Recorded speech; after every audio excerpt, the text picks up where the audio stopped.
The first time I saw this beautiful pool, it exceeded every expectation that I had. They were able to get everything we wanted in this pool. It is a beautiful pool. We live out here. We eat out here. We watch TV out here. This is like our living room outside. We love this pool and everything about it. When we decided to build our pool, we called a great friend who is one of the best pool builders in the country in North Louisiana, and we said, who would you choose to build a pool in Baton Rouge? And without a hesitation, he told us Russell Pools. He said their history, tradition of great builds, great pools was unmatched. So of course, who did we call? Russell Pools.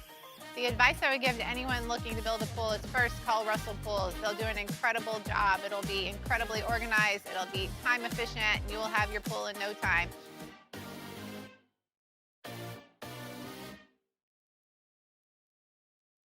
Gulf Coast Bank and Trust is giving our customers the power to bank anywhere, anytime during this challenging event. And we're right there with you. Our mobile banking app is a smart way to manage your money and time. Gulf Coast Bank and Trust, the bank that cares about you. This is SportsCenter. I'm Nick DeLuca. Pair of LCS games tonight. Game 4 in Seattle, Game 3 in LA. The Dodgers looking to take a commanding 3-0 series lead on the Brewers. Aaron Ashby and Tyler Glasnow, the pitching matchup. Coverage beginning at 5:30 Eastern here on ESPN Radio, followed by Max Scherzer getting the start for the Jays against Luis Castillo for the Mariners in Game 4. Coverage at 8 Eastern on ESPN Radio. Seattle trying to take a 3-1 lead. Every pitch of the Major League Baseball postseason here on ESPN Radio and the ESPN app. In the NFL, Thursday Night Football tonight, Bengals star edge rusher Trey Hendrickson expected to be out with a hip injury against the Steelers. Lead Cincinnati with 4 sacks in 6 games this season. Elsewhere, Yankees bounced in the ALDS by the Blue Jays, have some offseason injury questions to address. Star outfielder Aaron Judge will not need elbow surgery after suffering a flexor tendon injury in July that limited his throwing ability. Lefty Carlos Rodon had an elbow operation to remove bone spurs, will likely have the start of his season delayed by a few weeks. Hey, it's your resident Super Bowl champ, Chris Candy. Coming up Friday, the Jags might be 4-2, but I'll tell you why a loss to the Rams should end any talk about the Jags being a real contender. It's Unsportsmanlike, 6 a.m. Eastern, right here on ESPN Radio, ESPN2, and ESPNU. Matt Moscona. I'm very important. After further review. Say it one more time. After further review with Matt Moscona. And here we go. Live from the Raising Cane studio. Let's ride!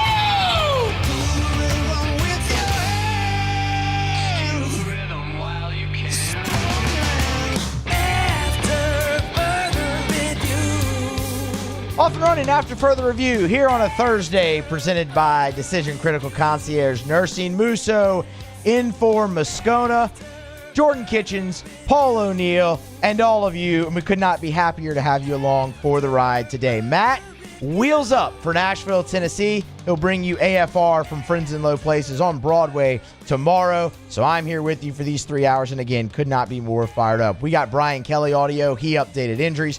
We will go through that. There is one specific angle in this football game between LSU and Vanderbilt that I think decides it, that I'm fired up to dive into. We also have Fantasy Blitz with Darin Tietgen, so please start lining up your questions there. Lee Sterling with his best bets, Mike Triplett, just an overall ton to do here on Thursday's AFR. I gotta say, this is my first time sitting at the set with kind of the new stuff, including the giant cane dog.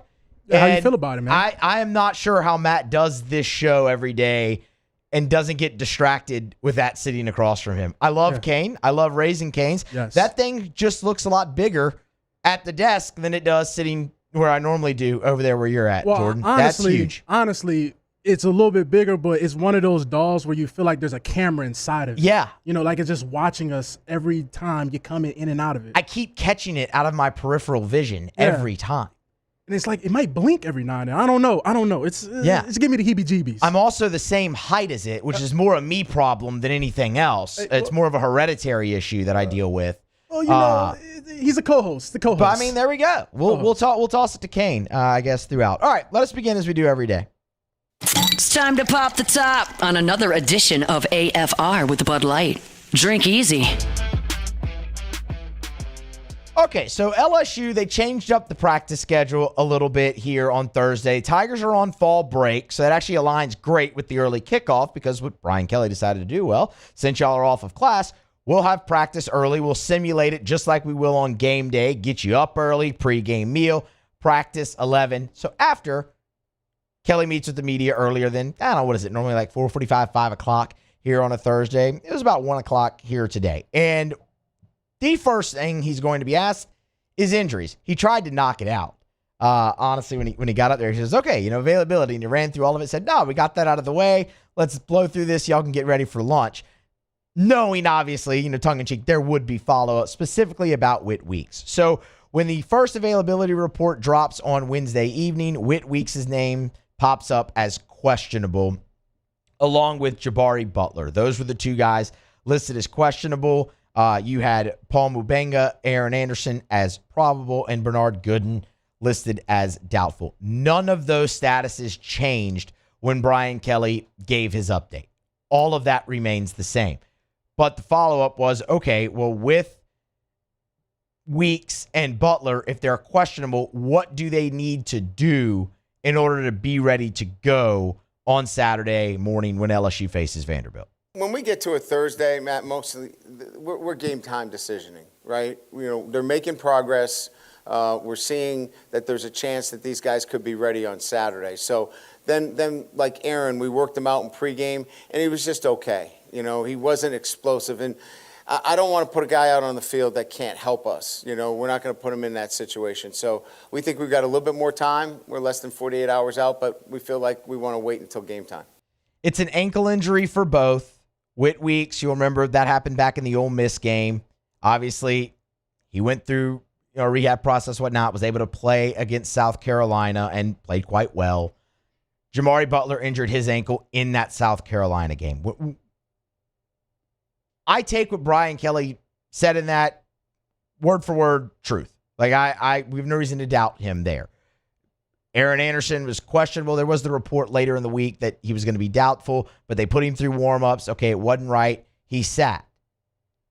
But with Whit Weeks having kind of gone through this already a week ago and playing against South Carolina, and just I think we're all aware of how that young man's wired. He's going to want to be out there. And I think if you got Brian Kelly really in a candid moment right now, he'd tell you, okay, yeah, it's probably going to be a go for Whit Weeks. And it needs to be. LSU has to have Whit Weeks out there for the leadership, for just the pure ability to make that whole thing go going up against this high-powered Vanderbilt offense. If I had to guess, and this is a guess, I would say Whit Weeks plays. Jabari Butler, I would say it leans toward him playing as well. The interesting concept there is, what if you don't have either of those guys? What if they go out there, they go through warm-ups, and they're not ready to go? Well, you'd still have West Weeks, and I would turn your attention back to the Florida game when Whit gets ejected for targeting, and then West goes down with the calf. That's when you saw Devon Keys really step in there and had to play basically the entire game after Weeks goes down on the first drive with the targeting. And he was awesome. He was your leading tackler in that ball game. You even saw Zach Weeks get in there after West. So you have plenty of depth at linebacker. It is probably your deepest position on defense. If not, it's on the short list. That being said, you would much rather have Whit and West out there and then Perk and let your defense function at its highest level as it's done the majority of this season. Jabari Butler's the one that's really, really intriguing because you're already down Gabe Relaford. If Butler can't go, that severely impacts your rotation. You would be left with Pyburn and Peyton. You definitely see an increased snap count from Dylan Carpenter. And then you turn to some of those other younger edge rushers, maybe like a Kalaj Collins, who they're really high on, guys like that to fill it. But what you'd really be asking is a lot from Pyburn and Peyton for them to stay on the field maybe more than they have the majority of the year, because that's actually been the thing that's allowed LSU to be so fresh in the second half is the rotation at so many positions, and defensive end edge is one of those. I like to focus, I do this a lot with Hanny on pregame. One of the things I love to point out is how dominant LSU's defense has been in the second half. They've allowed 10 points against power forward competition in the second half, and the rotations is a big part of that. Without Jamari Butler, that rotation gets cut way down, and you ask a lot more of Peyton and Pyburn while rotating in more with Dylan Carpenter and some other guys. Now, sticking on the defensive line, we mentioned Bernard Gooden. Bernard Gooden, bruised collarbone is what Brian Kelly termed it. Happened in the South Carolina game. He is doubtful. They're not expecting him to play, and Brian Kelly was asked after practice on Thursday who fills Gooden's spot. Well, Matthysse has done a really good job, right? He's been in a nice rotation there. So I think you'll see him get involved a little bit more. And that gives us four, right? That gives us four guys inside where we feel like that's a pretty good rotation. And you know what? You have to feel really good about what you've seen from Walter Buddy Matthysse up to this point. So Buddy Matthysse has played in all 6 games for LSU so far this season. He's played double-digit snaps in 4 out of those 6, 60 snaps total on the season. And he's been really productive. I mean, against Florida, power forward competition, he graded out a 65 per Pro Football Focus. That's a really good veteran Florida offensive line, too. Like, there have been very productive moments from Buddy Matthysse this year. And it really just caught everybody's attention late in that Clemson game when he was on the field, and then you really have just seen his snap count go up since then. And back on September the 18th, so this would have been as heading into Florida. Or I take that back. This is heading into Southeastern. This would be heading into Southeastern. It was the Thursday press conference, and Brian Kelly was asked about Walter Matthysse getting those early reps and what he did to earn them. You know, I have an old adage about how do you get a defensive lineman off of a block, and you just yell louder, get off the block. My point being, sometimes he just has a good feel of shedding offensive linemen, and did that without much teaching. He came in right away and had those natural instincts. And I think sometimes that's what accelerates some of the young players. They just have a natural instinct to do the job that they're asked to do. And they kind of move ahead of everybody a little bit. And then as those guys get some experience that didn't have maybe that trait, they come along. And that was Matthysse. He just had that natural trait. The natural instincts, man, you can tell, listening to Brian Kelly, they feel really good about Buddy Matthysse. And it shows that he's played 60 snaps over 6 games. And he talks about shedding linemen, making the play. This is a guy whose tackling grade over those 6 games has been a 75 averaged out. Like, he has made plays. So if you're going to be without Bernard Gooden, like it appears that you will be, doubtful, as we said, and Matthysse has really been taking those reps, rotating in, if you're going to have to put a true freshman in, I don't think you could really pick a better one right now than Matthysse because of what he's been able to do so far this season. Now, what does it look like? I would tell you, I think it looks very similar to what LSU's done with Dylan Carpenter so far. Like, you're still going to see Jacobian Guillory, Dom McKinley, Ahmad Bro take the majority of those reps. You've got 3. When they need a breather, when they need to go take a breath, that's when you see Matthysse come in. When you lost Relaford, it was, okay, Carpenter's going to fill into that role and give you your 4th. He played 9 snaps against Ole Miss. He played 14 against South Carolina. That would be right in line with really the snap count that you've seen from Buddy Matthysse so far this season. Might he get a few more? Sure, because the playmaking ability, as we said, and the natural instincts, and they're really high on him. You want to see what he can do. But he's a rotational piece for you there, and a darn good one. You want those guys to play, obviously. But you have very capable backups. The depth on this team, we've talked about it all the way back since fall camp, is its greatest strength. We'll see what happens with pregame warm-ups with a guy like Whit Weeks and Jamari Butler. But man, I'm fired up for a little bit more run for Buddy Matthysse because he's been pretty impressive here so far early in 2025. All right, we're going to grab a break. We'll come back on the other side. Continue. Get a check-in on the New Orleans Saints. They're about to get off the practice field down there in Metairie. Maybe get your participation report and whatnot. We'll go through the full injury report a little bit later on in the show. Fantasy Blitz still to come. Go ahead, put your questions in the Bayou Ford YouTube chat for Darin, Tietgen, whotostart.net. Tweet them at me on X or Twitter at Musso Matthysse so we can get them all lined up. We'll have that to close out hour number 1 here on a Thursday edition of AFR. Stick around. After further review. Let's Rev, y'all. Let'sRev.com. Let'sRev.com. You already know about Rev. We're encouraging you to switch to Rev.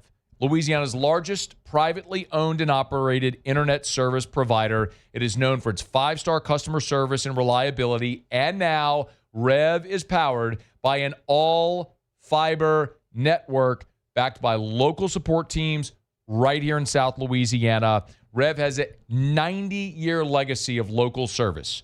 Rev has got you covered. So log on to Let'sRev.com, R-E-V, Let'sRev.com, Let'sRev.com for your home or for your business. I can tell you, honest to goodness, true story, this week on Monday in our neighborhood, the Rev crews were in our front yard digging up the yard, laying fiber. I cannot wait to have Rev fiber at our house. You should have it at your home, your office as well. Learn more at Let'sRev.com. Switch today, Let'sRev.com.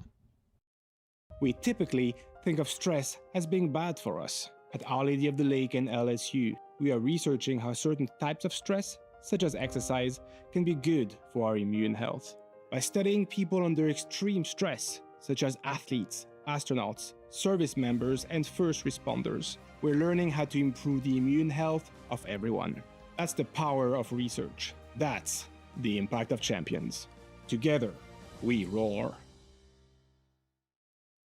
At Luba Workers' Comp, our journey began over 30 years ago with a simple belief: our clients come first. At Luba, our business has always been focused on people, not policies. Through every success and challenge, we've continued to grow because we've stayed true to our values, committed to providing you with genuine dependability. Because your well-being is more than a priority.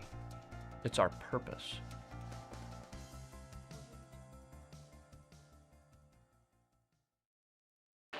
When it comes to industrial construction, River Parish Contractors can do it all. Mechanical, structural, custom fabrication, specialized welding, and turnaround services. Strategically located in between Baton Rouge and New Orleans, we have the local team with the experience and commitment to safety to manage the most complex industrial projects. Period. Here's the deal. Partnering with us means your project is delivered on time, on budget, and most important, safely. River Parish Contractors, let's get building. When it comes to choosing energy for your family and your home, make the smart choice with natural gas. You can count on efficient and affordable natural gas to keep you comfortable and reduce your environmental impact to help protect our planet. Together, we're fueling our energy future. Atmos Energy. Hi, this is Beth Tarina. Welcome to my pool.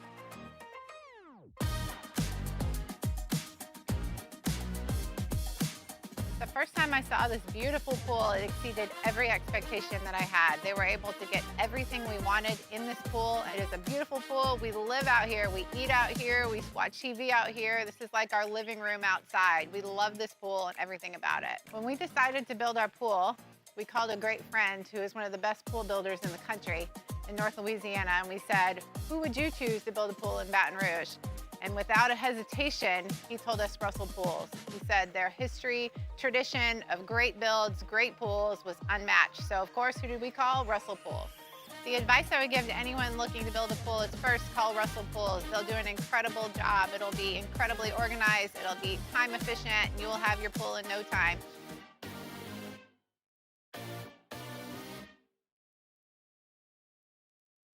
Mornings with Brian Haldane is the only live and local talk show in the capital city. Get the news from the newsmakers, along with traffic and weather updates throughout the morning. The conversation starts.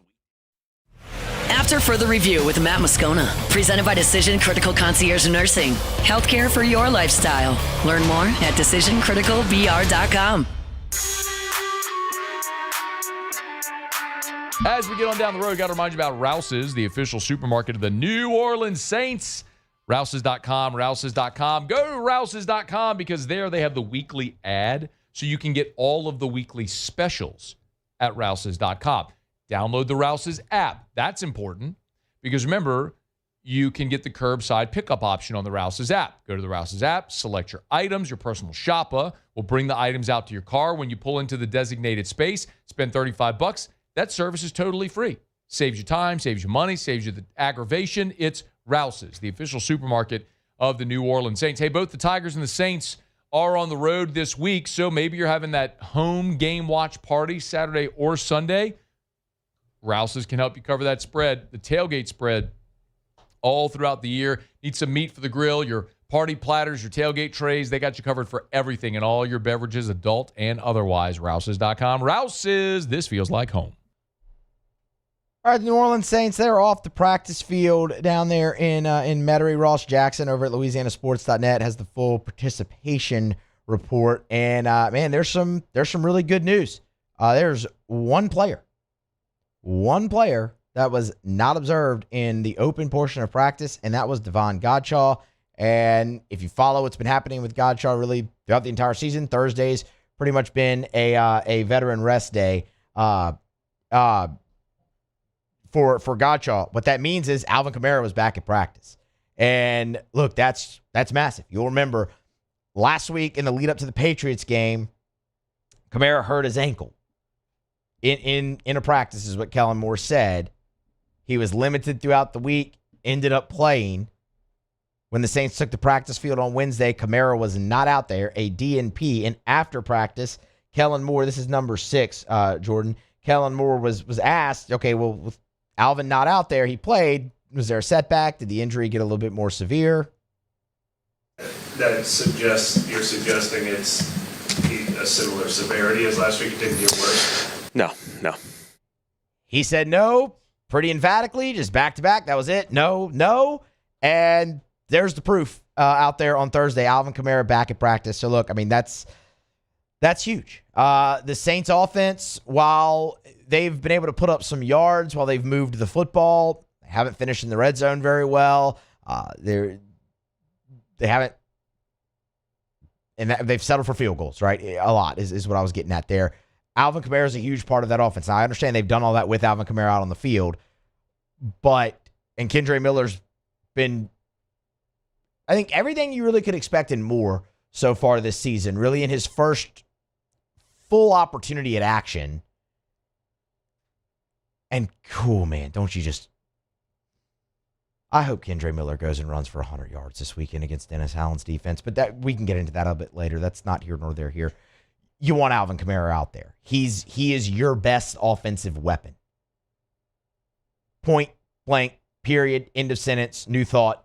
He is your best offensive weapon. With all due respect to Spencer Rattler, with respect to Rashid Shaheed, Taysom Hill's obviously been great since he's returned. Alvin Kamara is your best, and you need him. And this is a great step. We'll wait for the official injury report to come out to see the designation. I would guess probably limited, but for him to be back just in general is big. The other really interesting one is Isaac Yiadom was back. Remember, he's dealing with the hamstring, but he has that thing in his contract, the clause in his contract where if he reaches a certain number of snaps, the Saints will forfeit draft compensation and whatnot. With him being back at practice is interesting. I still probably would not expect him to play for that reason. The Saints are going to want to keep all the draft capital that they can. And Isaac Yiadom isn't a game-changing player for New Orleans, but to see him back out there is interesting. I think that's going to be something to monitor. We don't get any media availability from Kellen Moore on Thursday. He'll meet with the media again on Friday before they wrap up the week and then head up to Chicago on Saturday. So I'm sure he'll be asked about that, and we'll ask Mike Triplet about it when he's here at the bottom of the third hour. Maybe what it means for Yiadom returning to practice, but that is intriguing. And then Alontae Taylor, Chris Olave, they were obviously both limited Wednesday as well. They were back. So, look, man, Kellen Moore and that staff, they did a lot. They did a lot throughout training camp and whatnot to make sure that this team came into the season healthy, and they did. But through the first 5-6 weeks, there have been injuries. this is the healthiest the Saints have been since training camp, it appears, heading into this game against the Chicago Bears. And I don't really think that can be overstated. So that's awesome. I mean, you'll see guys on the report Friday again, but what's going to be important is that Olave, Taylor, Kamara, that those guys don't regress. They don't go to a DMP after returning. And if that's the case, with a veteran rest day, right, for Devon Godchaux, you're going to be pretty much at full strength. And that's huge, especially along the offensive line for LSU. For the New Orleans Saints. But particularly with Kamara, your best offensive weapon being there. Kellen Moore also on Wednesday talked about facing the Dennis Allen defense. And if in tape and whatnot, because I mean, look, Kellen Moore's got an extensive history going up against DA. But if watching the tape for this week, if he's noticed any new wrinkles from Dennis Allen. Every place is going to be a little bit different just because, you're going to have a foundation from a systematic approach, and then you're going to evaluate your roster and kind of make the adjustments necessary. I think, the biggest thing is their defense is playing fast, physical. They're playing, obviously, with a lot of confidence. The turnover thing is real. It seems like, every year there's a couple of these teams that just, they're making them happen each and every week. And so certainly they're on that trend line. They're doing a great job of attacking the football. They had 3 this past game. You can argue they had 3 more opportunities that they could have gotten as well. And so, they're playing a very confident brand of football on that side of the football right now. One area they have struggled is in the secondary. They're near the bottom of the NFL in passing defense, are the Chicago Bears. Now, granted, look, they performed quite well against Jaden Daniels in a really tough, dynamic offense for the Commanders. Maybe that's something you build off of. But again, this is a shorter week for Chicago than it is for New Orleans. So you would hope that goes into the Saints' favor. I just back to what I said earlier, I really hope this is just a great game for Kendre Miller.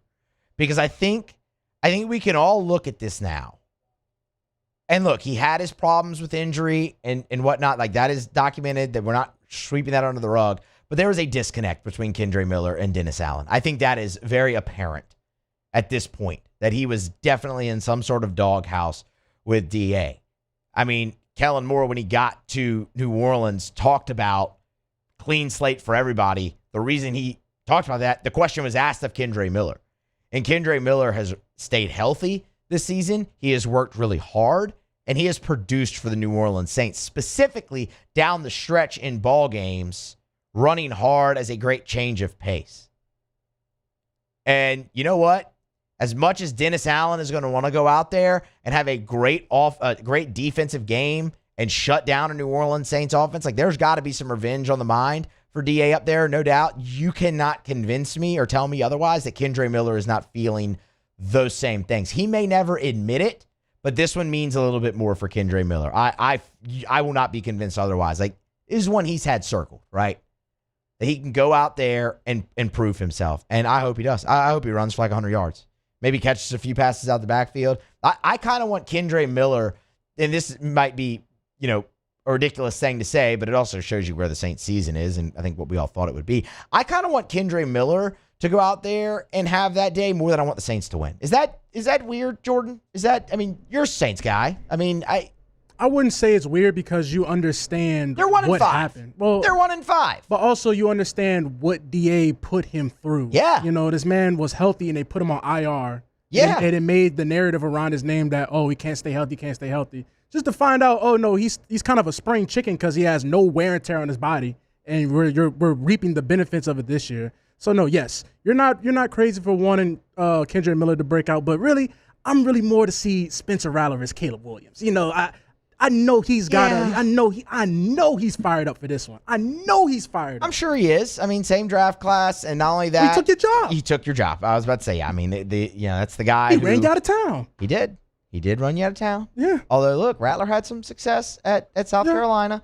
But there's a lot of storylines involved in this ancillary to the actual game. Rattler and Williams. And poor Caleb Williams. He's just going to be compared to everybody else in that draft class. But that's what happens when you get him one overall. Pick, yeah. Kendre Miller, Dennis Allen and the Saints. So There's plenty of intrigue when you look at this and you see a 1-5 Saints team heading up there to face Chicago, and it's just always nice to beat the Bears. The Bears are not well thought of down here, and count me in that number. I don't really like the Chicago Bears very much, so we'll see. But I consider it a success this week if Kendre Miller just sticks it to Dennis Allen. You don't have to wonder. Maybe he scores the game-winning touchdown. Maybe we can have it both ways. The Saints win and Kendre Miller gets the last laugh. And we do that, I might have to get a tattoo or something. I don't know. Easy, Jordan. Easy. That's going to be recorded. Everyone heard that, and we're gonna have to hold you to that now. Oh, yeah. Number 5. I'll do a number 5. I ain't getting Kendre Miller name. We'll do a number 5. Just the number 5. That could be anybody. Number 5. Yeah, Number 5 exactly. could be anybody. It could be a biblical number 5. I like it. You don't know why I got the 5. Okay. You got to make it black and gold though. There has to be some type of hint. See, I'm kind of black, so it's like that's not really going to show up too much on my skin. But we can try necessarily. But we can work something out. We'll figure it out. Yeah, we'll work it out. You heard it here first. If Kendre Miller scores the game-winning touchdown, Jordan's getting a tattoo. Of 5. Of the number 5. Let's 5. All right. It's on the record now. We're holding you to it. All right, we're going to grab a break, come back on the other side. We'll go around the SEC. Fantasy Blitz still to come. Get your questions in. Bayou Ford YouTube chat. Personalized fantasy football advice from Darin, Tietgen, and the guys over at whotostart.net. Bayou Ford YouTube chat. Drop your question in there. Also, you can hit me up on X or Twitter at Musso Matthysse with your question. We'll get those answered here in about 15 minutes on a Thursday edition of AFR. Stick around. AFR. We're brought to you by Darin James & Associates, brokered by LPT Realty. That's Listing Power Tools, LPT Realty. I'm telling you, you want the best realtor in Baton Rouge, in the state of Louisiana, you want Darin James. It's not my opinion. I mean, it is my opinion, but it's also objective truth. Darin James on the Wall Street Journal Real Trends list of the top 1% of realtors in America. When you look at the transaction numbers, there is no realtor in the state of Louisiana that closes more sales than Darin James. Nobody. So if you need to sell your home and get to the closing table, you need Darin James. And if you're thinking of selling your home, first you got to know how much your home is worth. Like, how much can you sell it for? Great idea. Go to agent225.com, agent225.com. Do it right now. Get your phone out. Agent225.com. There's the home value tab. Type in your address. Boom. It'll give you an accurate price in seconds. Agent225.com. Think real estate, think Darin James. Raising Cane's is our victory meal. Football fans are some of the most dedicated fans in sports. It's a fundamental quality we share, and that fuels every single order of our hand-battered chicken fingers. Wherever there's football, there's Raising Cane's. One love. Let's go. At Bayou Automotive, we believe in a sales process that puts you first. We want you to experience an easy purchase with clear pricing and great service. Let Bayou Ford and Bayou Chrysler Dodge Jeep Ram be your trusted partners in finding your perfect vehicle. The crew at Bayou Automotive is going to do right by you. Today, we are shaping tomorrow. We are researching how extreme stress impacts the immune system, from trauma victims to athletes and even astronauts. Our work is leading the way in sepsis treatment, saving countless lives. We're unlocking the mind with music in exciting new ways. Our Lady of the Lake Health and LSU are improving the health of our state. That's the impact of champions. Imagine the impact we'll have on the future. Together, we roar.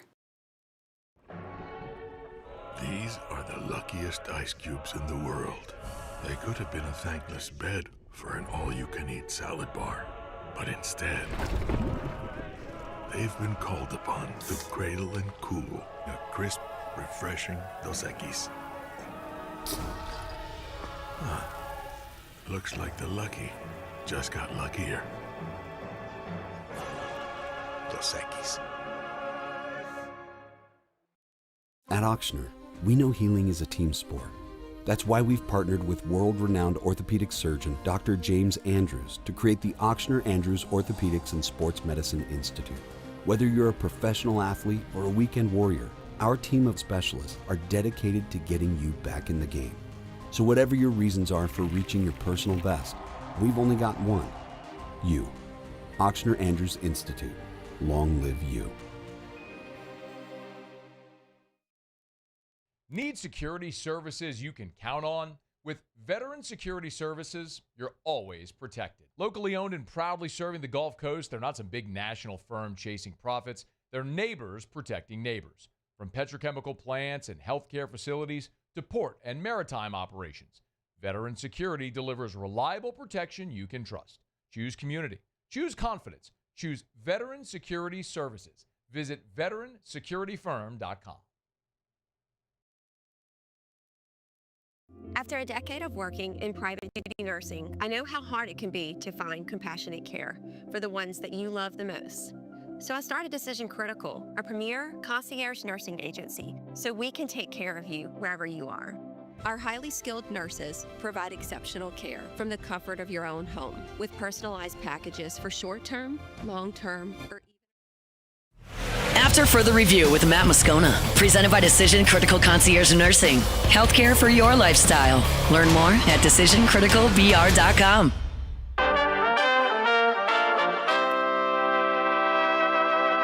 Brought to you by Evamore. Drink Evamore, EVAMOR, Evamore.com, Evamore.com. For elite athletes, for someone who just wants a healthier lifestyle. Maybe you're a parent, you want a healthier option for your children.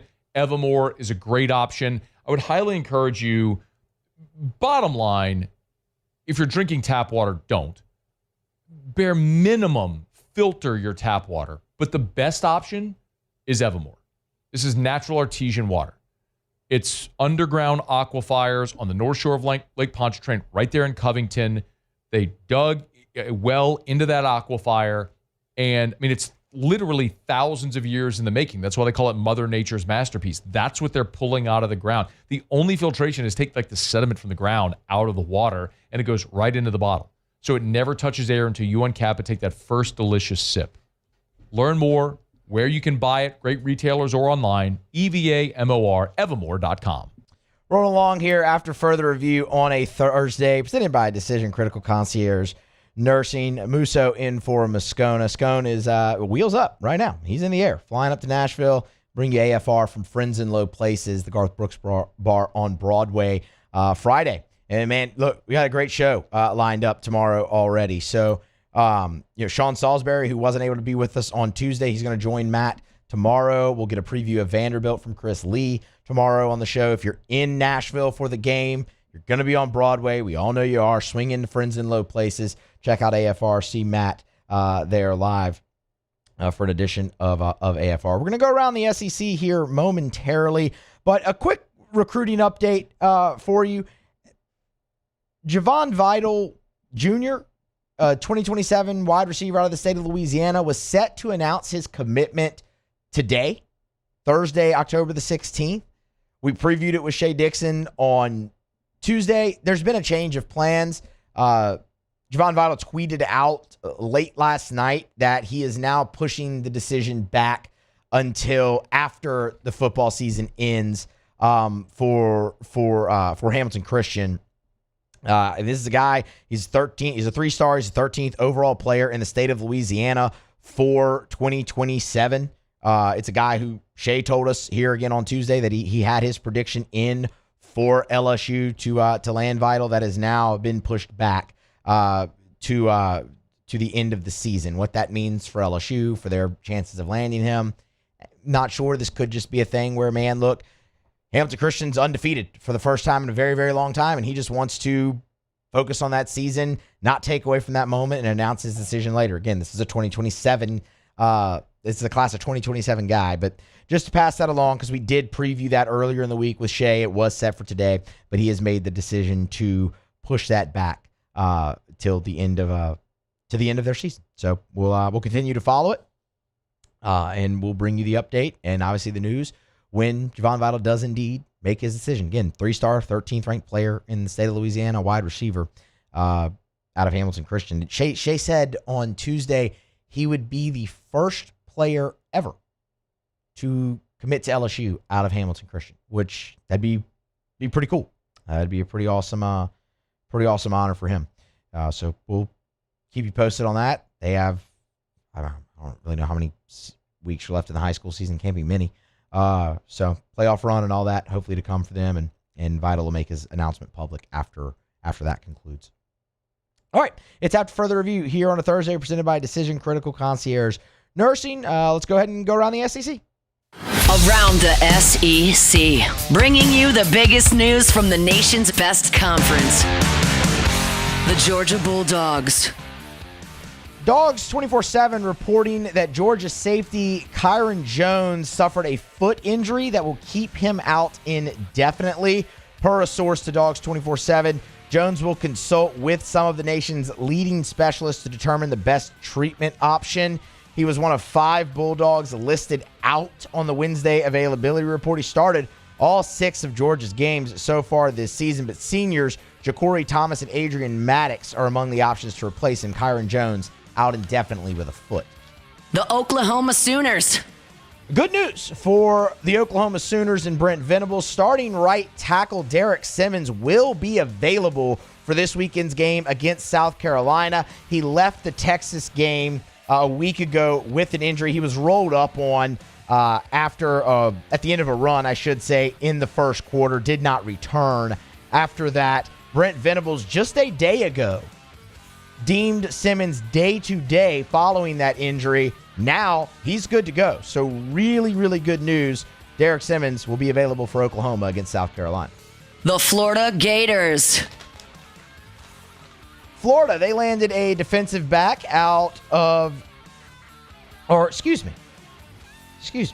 Tennessee. This is my mistake. I told you wrong, Jordan. The Tennessee Volunteers. Tennessee landed a defensive back out of the state of Florida. See how that happened there? It's good. We working. Yeah. 2027 cornerback Kamari Whitfield. He's out of Orlando. Announced Wednesday night he's going to Tennessee.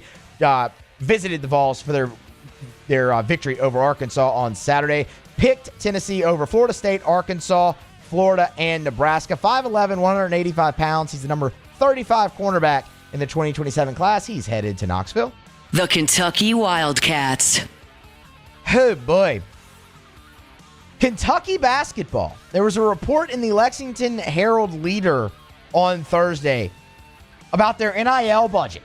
And look, we knew they were big spenders in the transfer portal this offseason, giving Mark Pope everything he needed. Didn't quite know how big. How about $22 million for Kentucky men's basketball, per the Lexington Herald-Leader? By far expected to be the most expensive roster in college basketball for 25-26. It was thought that the budget was going to be around 10, now $22 million. For comparison's sake, John Calipari's last team in Kentucky was estimated to be around $4 million, maybe a little less. Mark Pope's first team a year ago doubled that, so around $8 million. $22 million here in 25-26 for Kentucky men's basketball. Hey, Mark Stoops, eat your heart out. There you have it. That's around the SEC. That's a staggering number for men's basketball. And look, Kentucky had already talked about that. That's where they were going to funnel the majority of their money. It was going to go to men's basketball and not football. But man, if you're Mark Stoops, even knowing that and now seeing that report, that's just got to sting. Stoops' name has been floated for that Virginia Tech job plenty. And you know what? I think he'd be a great fit up there. And I would not blame him one bit if he took that job and left. You're going to have a bigger, I don't know how big, but a bigger commitment at Virginia Tech for your team over basketball. And we all know how big basketball is at Kentucky, how much they care about that. I mean, like they sell out Rupp Arena for exhibition games, right? Like, we understand what basketball is at Kentucky. But we also understand what football is for the rest of your athletic department. And Kentucky has just cast that to the wayside.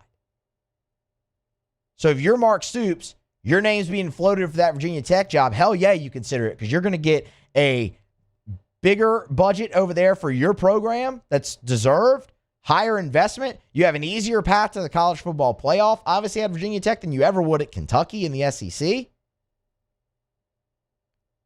If I'm Mark Stoops, I'm definitely interviewing for that job, and if it's offered, I'm taking it. And I'm on the first plane out of Lexington, Kentucky, and good luck good luck to Kentucky trying to replace him if that does happen when you're dumping that much into basketball and not football, because you're handcuffing somebody immediately. It's a lot like what Arkansas has just admitted with Sam Pittman. He wasn't set up to win. They're set up to win very much in every other sport. Their AD said baseball. Well, let's be honest here. Probably not, but it's fine. They'll get there. It'll just, they'll find a way. But now you fired Sam Pittman. You're looking for a new coach. There's a renewed commitment. It doesn't feel like that's coming at Kentucky. But if I'm Mark Stoops, I'm definitely keeping all my options open. $22 million. For reference, Brian Kelly said LSU's roster was $18 million this year. Kentucky just put $22 million into basketball. What do you think they've given Mark Stoops? Find you a new job, Mark. You're a really good coach, and you've had a lot of success there, too. 10 wins at Kentucky. Hey, when you put in perspective like that, that makes it crazier. Because $18 million for a football roster compared to $22 million for a basketball roster, that's kind of crazy. I didn't even think about it in that perspective. Yeah. No, that's crazy. Mark Stoops, best of luck with whatever's next. If you're at Kentucky next year or if you're somewhere else, maybe Virginia Tech, best of luck. All right, we're going to grab a break. Come back on the other side. Darin Tietgen joins us. It's our Fantasy Blitz. Get your questions in. WhoToStart.net, personalized fantasy football advice. Tweet me at Musso Matthew with questions or the Bayou Ford YouTube chat. We'll get Darin to answer them next here to close out hour number 1 of AFR. I love talking about Clegg's Nursery. I love going to Clegg's Nursery. Listen, if you're a deer hunter, hey, Matt, I thought they were a nursery and a garden center. They are. But they also have buckbusters and mobucks and deer corn and rice bran. So if you're setting your plots for this deer hunting season, go to Clegg's. Always encourage you to bypass the big box store. Bypass the big orange and blue box stores. You need your flowers and your plants and your trees and your shrubs and your garden tools and anything for insects or pests or any of those things that might be around your lawn, your garden, your home. They got everything you need, even floodlights and trash bags and things like that. Bypass the box store and support a great local business that's been in our community for 60 years. They got Johnny Naylor seeds as well. You plant that fall vegetable garden. Now's the time to get the seeds in the ground. Nobody has a better selection than Clegg's Nursery. And, of course, not too late. We're creeping up on Halloween. You want that pumpkin scarecrow display, that fall display. They got everything you need. Buy local, shop local, tell them Matt sent you to Clegg's Nursery. In South Louisiana, you can always count on good people coming together to help our children. At Dreams Come True, we grant wishes for Louisiana children with life-threatening illnesses. But to do this, we need funds. That's why we're trying to raise $100,000 for Dreams Come True by giving away the Blessed Builder School.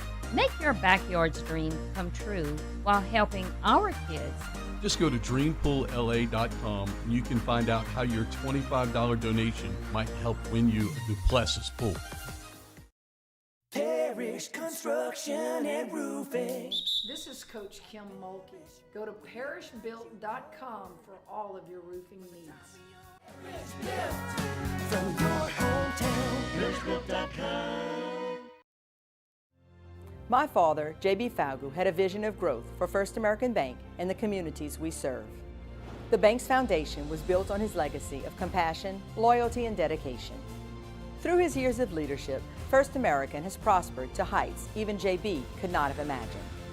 I know my father would be extremely proud of the customer service and financial stability that First American provides to Southeast Louisiana. We continue to thrive because of the legacy of J.B. Falgu. These ice cubes could have been a thankless bed for an all-you-can-eat salad bar. But instead, they cradle and cool the crisp, refreshing Dos Equis. Nicely done, ice cubes. Baton Rouge's home for real rock. It's Eagle 98.1. Foo Fighters. Led Zeppelin. AC/DC. Pearl Jam. And the flagship home for LSU sports. Take us anywhere with the Eagle 98.1 app. Eagle 98.1 is the rock station. Family owned and community driven. Service Chevrolet Cadillac, a legacy you can trust since 1972.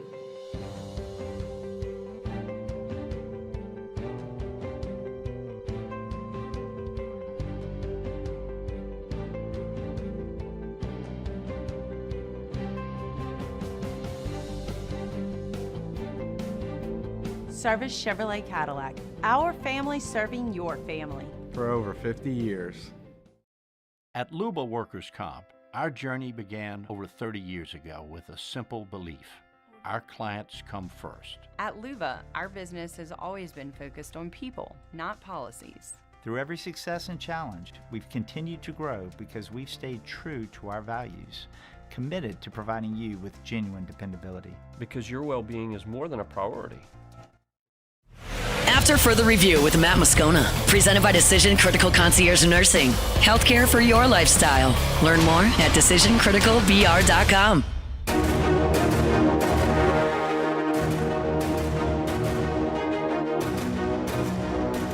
All right, rolling along here. Thursday edition of AFR. Almost said Friday. Matt will be back on Friday live from Nashville for the LSU-Vandy game. So we're taking you home here on a Thursday afternoon. It's that time. Thursday Night Football. Do Fantasy Blitz. After Further Review, this is the Fantasy Football Blitz. Do you know who I am? Powered by whotostart.net. Who the hell are you? Whotostart.net. The Fantasy Football Blitz. This is the Fantasy Football Blitz. Powered by whotostart.net. All right, personalized fantasy football advice from the guys at whotostart.net. We welcome on Darin Tietgen for another week. Darin, how are you? Doing good. Good to talk to you again. Yeah, man, absolutely. So let's just dive right into it. Thursday Night Football. Aaron Rodgers versus Joe Flacco. Not Packers-Ravens, though. This is Steelers and Bengals. What are we keeping an eye on tonight? Yeah, this is what they call the icy hot bowl or something like that. Yeah. And then Max Scherzer's pitching tonight, too. So it's just a bunch of old guys out there. Yeah. So Social Security is going to be collected. So, listen, on paper, this doesn't look like a great matchup, overall. But fantasy-wise, I think some points might be scored in this game. Cincinnati's defense has been terrible. Aaron Rodgers has been connecting with DK Metcalf pretty well. They're getting Jalen Warren back, so he should have a decent game as well. And Joe Flacco is going to sort of fling the ball all over the place, and so Jamar Chase and Tietgen should have some targets coming their way. So this might be kind of a sneaky, fun matchup for Thursday night. Sleepers for this week in the NFL? Yeah, we got a running back and a wide receiver for you. First, at running back, we have Isaiah Pacheco. He's kind of been all over the place. Hasn't really looked like himself for the first few weeks of the season. But now with Rashee Rice back, that offense is going to be 100%, and he's going to find some running lanes. He started to look a little bit more like himself last week, running really hard. So Isaiah Pacheco, he's got a good matchup as well. So if you need a running back and he happens to be on the wire, if you think you can get him for cheap, he's a good option for this week. Wide receiver-wise, and this is kind of injury-dependent because he hasn't been practicing, but Zay Jones, the wide receiver for the Cardinals, looks like Marvin Harrison Jr. might be out. Their second wide receiver, Michael Wilson, might be out. And Jacoby Brissett, the backup quarterback, was really looking Zay Jones's way quite a bit. Last week, I think he finished with 8 targets for 15 or 5 catches for 79 yards, so not bad in spot duty. So he's got a decent matchup himself, but just watch the injury update on him. All right, let's go ahead and get to your questions for Darin. Of course, personalized fantasy football net advice, whotostart.net. Chandler Watts, Trey Tucker, or Kayshon Boutte? Who to start? I like what Boutte's doing.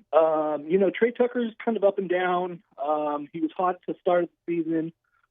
He has to compete with targets with Jacoby Myers there. Boutte's been really on track with Drake May and has good matchups. So I would lean towards Boutte there. Who to start, Henderson or Cam Skattebo at running back? Yeah, I'm not buying into the Henderson thing quite yet until he puts something on paper that actually looks good. And Skattebo's been given to the end zone, so I think Skattebo's the play there. Who to start, Kyle Pitts or Mason Taylor? Former LSU Tiger there, Mason Taylor. Yeah, former LSU Tiger. So Mason Taylor actually has a really nice matchup against Carolina. We have him pretty close to Pitts in the overall rankings for this weekend. Really, honestly, just flip a coin. I think the upside is with Taylor. Pitts might be a little bit safer, but I think if you're a gambling man, then go with Mason Taylor there. Darin, this is not one that I thought we'd really probably approach this season. But you know what? Danny Dimes playing pretty well. Who to start, Justin Herbert or Daniel Jones? Wow, that's tough. I mean, both have good matchups. Both have been, performing very well. And obviously, we didn't think Daniel Jones was going to be much of anything, if even a starter. But he's been doing really well. I think this week they might lean on their run game a little bit more with Jonathan Taylor there. So I think Herbert's probably the better play. Who to start, Jordan Mason or Chase Brown? We got about a minute and a half. Yeah, both of those guys haven't. I mean, Jordan Mason's been all right with Aaron Jones out. Brown tonight, not a great matchup against the Steelers. I think I'm benching Brown until he really pops. We have one in the flex here. Kamani Vidal or Keenan Allen? Who to start? Yeah, Allen's with Vlad McConkey starting to kind of pick up the pace. Allen's targets have kind of dipped a little bit. Vidal looks like the number one running back right now for the Chargers, and they have a good matchup. So I would go to Vidal there. We'll get you out of here on this one. Who to start, Jacoby Myers or Jamison Williams, PPR? Yeah, if you want to play it safe, Jacoby Myers is a safe, 5-6 catch kind of guy. Jamison Williams is going to get those long touchdowns. They have a good matchup. Should be a lot of passing in that Detroit game. So I think I'm going Williams there. WhoToStart.net. Go there for all your personalized fantasy football advice. Darin and the guys do a great job. Darin's with us here every Thursday for the Fantasy Blitz. Darin, we appreciate it, and we'll do it again next week. Sounds good. Thanks. Absolutely. That is Darin Tietgen. Again, WhoToStart.net for your personalized fantasy football advice. All right, that puts hour one in the books. We're going to grab a break. SportsCenter is going to get you caught up on national headlines. When we return, there is one matchup in this LSU-Vanderbilt game that I think decides it. We'll tell you what it is when we kick off hour number 2 of After Further Review, presented by Decision Critical Concierge Nursing. That's next. Stick around. AFR. Brought to you by South Point Volkswagen, southpointvw.com. New and certified pre-owned in Baton Rouge and online at southpointvw.com. In the market for a new vehicle, might be in the market for a new vehicle. Say it all the time. Just put Volkswagen on your list. So much of the Volkswagen brand is built around having fun. It exudes that when you go to South Point Volkswagen. They're going to work a great deal, and they got the best inventory. Remember, if it's on the lot, it's online at southpointvw.com. New and certified pre-owned. Check their entire inventory online. Work out your financing online. Do it all online at southpointvw.com. Then go see them at South Point Volkswagen. Airline just north of Highland. South Point Volkswagen, what's your direction?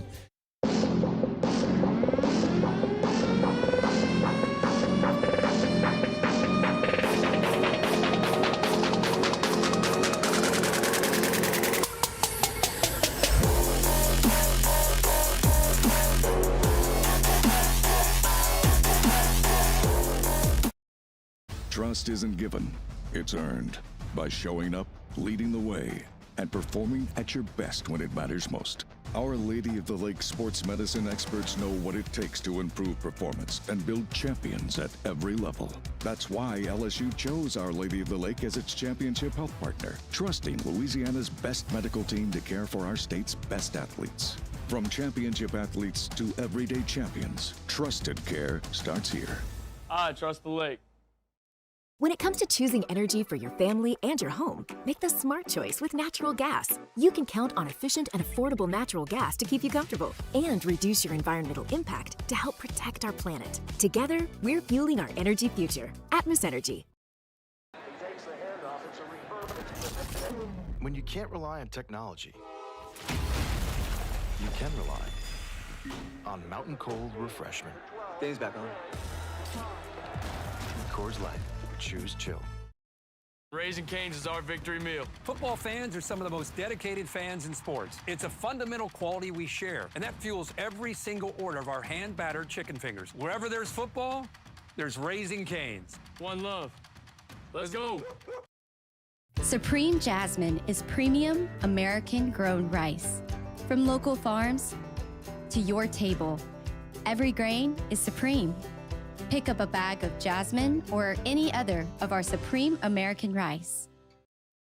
It's not just a game, it's a religion. You've got your team color, team swag, and now your very own website. LouisianaSports.net. Everything LSU, Saints, and Pelicans. Sports on demand. In-depth coverage by sports writing pros with continuously updated news. And with the LouisianaSports.net newsletter, you get pinged directly with top trending stories. Best of all, now and always, no paywall. It's free. LouisianaSports.net. Powered by 104.5 ESPN Baton Rouge. Your home for Louisiana sports. In South Louisiana, you can always count on good people coming together to help our children. At Dreams Come True, we grant wishes for Louisiana children with life-threatening illnesses. But to do this, we need funds. That's why we're trying to raise $100,000 for Dreams Come True by giving away the Blessed Builder School. Make your backyard's dream come true while helping our kids. Just go to dreampoolla.com and you can find out how your $25 donation might help win you a Duplessis pool. Every winner knows a great play starts with a solid game plan and the right team by your side. At Sunshine, we're here to keep your operation running strong. From tractors to harvesters, we've got the John Deere equipment you need to tackle every job with confidence. Because when the work's done right, there's more time for the things that matter, like cheering on your favorite team. Make Sunshine Quality Solutions part of your playbook this season and learn more about what it means to be powered by Sunshine at sunequip.com. Men, age is just a number. Don't let it dictate how you feel. Goodwood Men's Sexual Wellness has is Sports Center.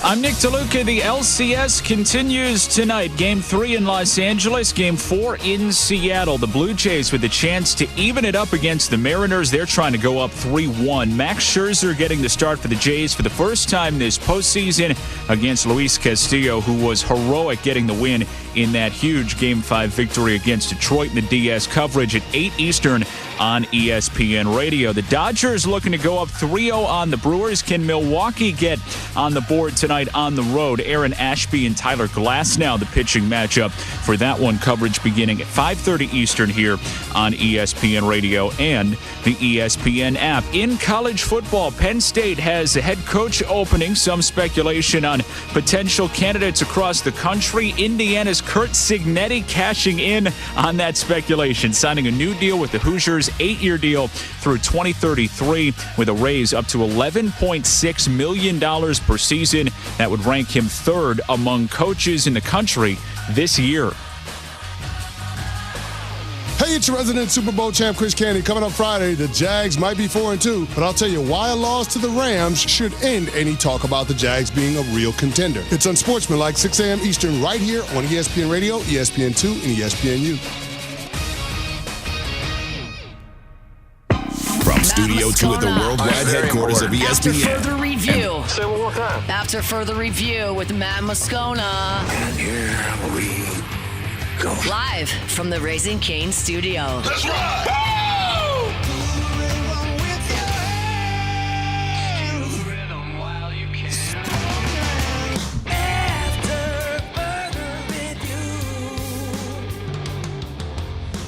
Off and running, hour number 2 after further review here on a Thursday, presented by Decision Critical Concierge Nursing. Musso in for Moscona.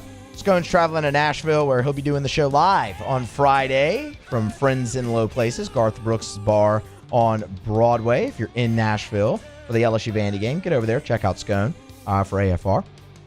Jordan Kitchens, Paul O'Neill along for the ride, and we're fired up to have you along for the ride here as well. Great hour number 1 in the books.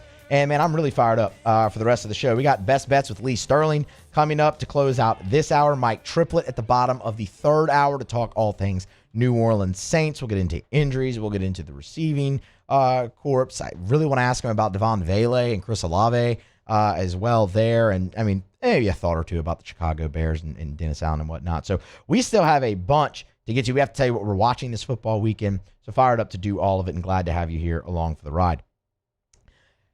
LSU-Vanderbilt, 11 a.m., Nashville, Tennessee, Saturday.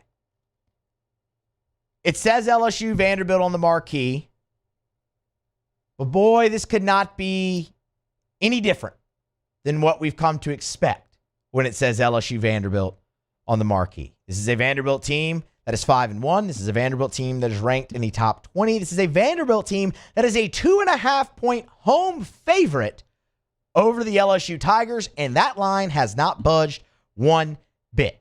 Everyone's been saying it, right? This isn't your father's Vandy. And they're right. Vandy's a really good team. Credit to Clark Lee. They have a dynamic offense. They have a deep physical defense that is great at rushing the passer. And they're allowing less than 100 yards rushing per game.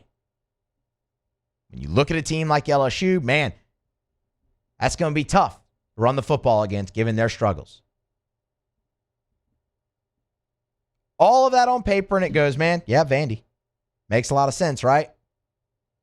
I'm not there yet. But what I do think is there's one area, one matchup in particular, one moment in this game that will decide it. And that's third down. Because third down in this football game between LSU and Vanderbilt is it's strength against strength. It's also, let me rephrase that. It's strength against strength in terms of LSU's defense versus Vanderbilt's offense. It's weakness against strength in terms of LSU's offense versus Vanderbilt's defense. Y'all, LSU did a lot of good things on offense Saturday night against South Carolina. They did. Did they do a lot of bad? Yeah. And that's why everyone's frustrated, because you know what? You finally moved the ball. You put up 422 yards. You ran for 166. You turned the ball over 3 times. You scored 20 points. It leaves you with that feeling of, man, you finally got that, and here, if it's not one thing, it's the other, right? But you did do good things. The one thing you still struggled with was third down. LSU, for the season,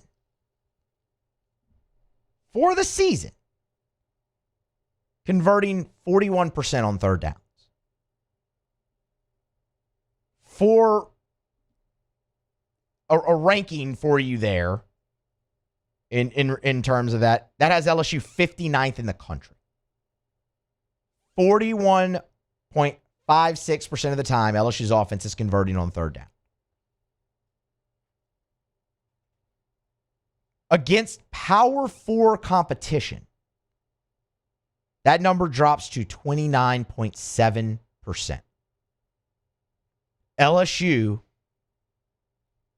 to put it bluntly, has been dreadful on third down this year.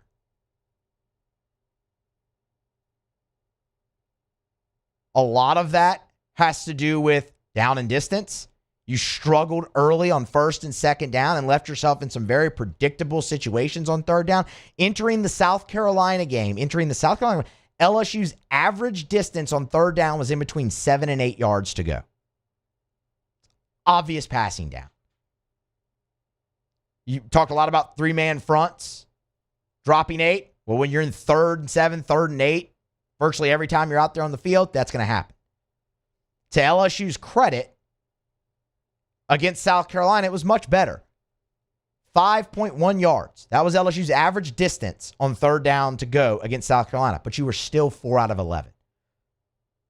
That tells you this team has to get a hell of a lot better in short yardage.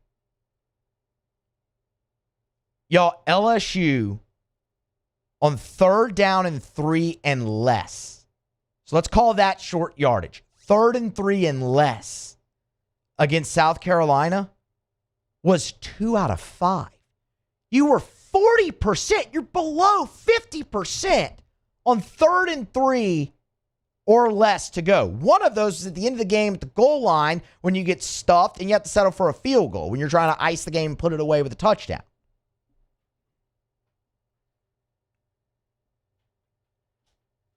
That has to be better against Vanderbilt. And look, Vandy, they're allowing teams to convert right over 36% on third down. 62nd in the nation. It's not great. It's not horrible. But here's why it's so important.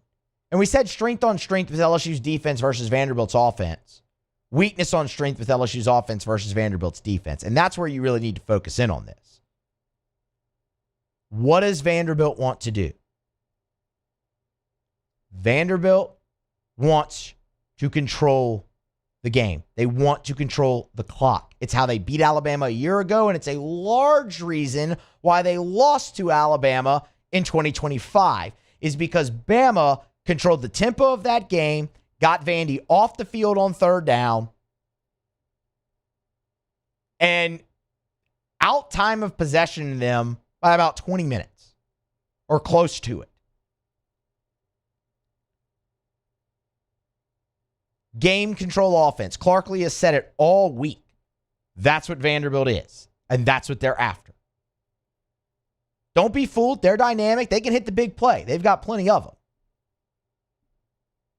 But that's a team that at their core wants to have success on first down and second down, have manageable third downs, and just grind it out, keep the ball. Keep the opponent's offense off the field. That's the best way to limit points, isn't it? So in order to do that, LSU kind of has to play that game back. Would we all love to see LSU go out there, score 40, have big play and explosive after big play after big play? Of course. But you have not seen anything near a consistent sample size this season from LSU's offense that gives you any confidence that they're going to be able to go out there and do that, especially against a really good Vanderbilt defense. And Bama put up 30 points, but they had to grind that thing out in order to do so. So what LSU did well against South Carolina, they put themselves in more manageable down and distance. And you know what? On those 3rd and 3s or less, they mixed it up. There were 3 runs, 2 passes. It wasn't like they were just trying the same thing over again. For what it's worth, the 2 that they got were both runs with Caden Durham. LSU and Vandy want to play the same game. They're 6th and 7th in the league. LSU 6th, Vandy 7th in time of possession. It's what they want to do. It's how LSU's had their success this year. 3rd and short. LSU has got to be better at third down. Because here's the deal. Vanderbilt on offense is elite at this. Vanderbilt is 2nd in the nation in third down conversions offensively. 57% of the time. 2nd nationally. Because they get themselves in manageable down and distance. Alabama prevented that. Alabama had success on first and second down, and Vanderbilt's average yards to go on third down in Tuscaloosa was 7 yards. And you know what? That was helped out, actually, by a few. They had 3 3rd and 1s that lowered that average. They faced 11 third downs. 6 of them, so more than half. 10 yards to go, 9 yards to go, 7 yards to go, 10 yards to go, 8 yards to go, 21 yards to go. Alabama got them in predictable down and distance that forced Diego Pavia into some uncomfortable situations. He turned the ball over. That is the formula for LSU's defense. You have to get them in the long down and distance, get them off the field, and when you're on the field, you have got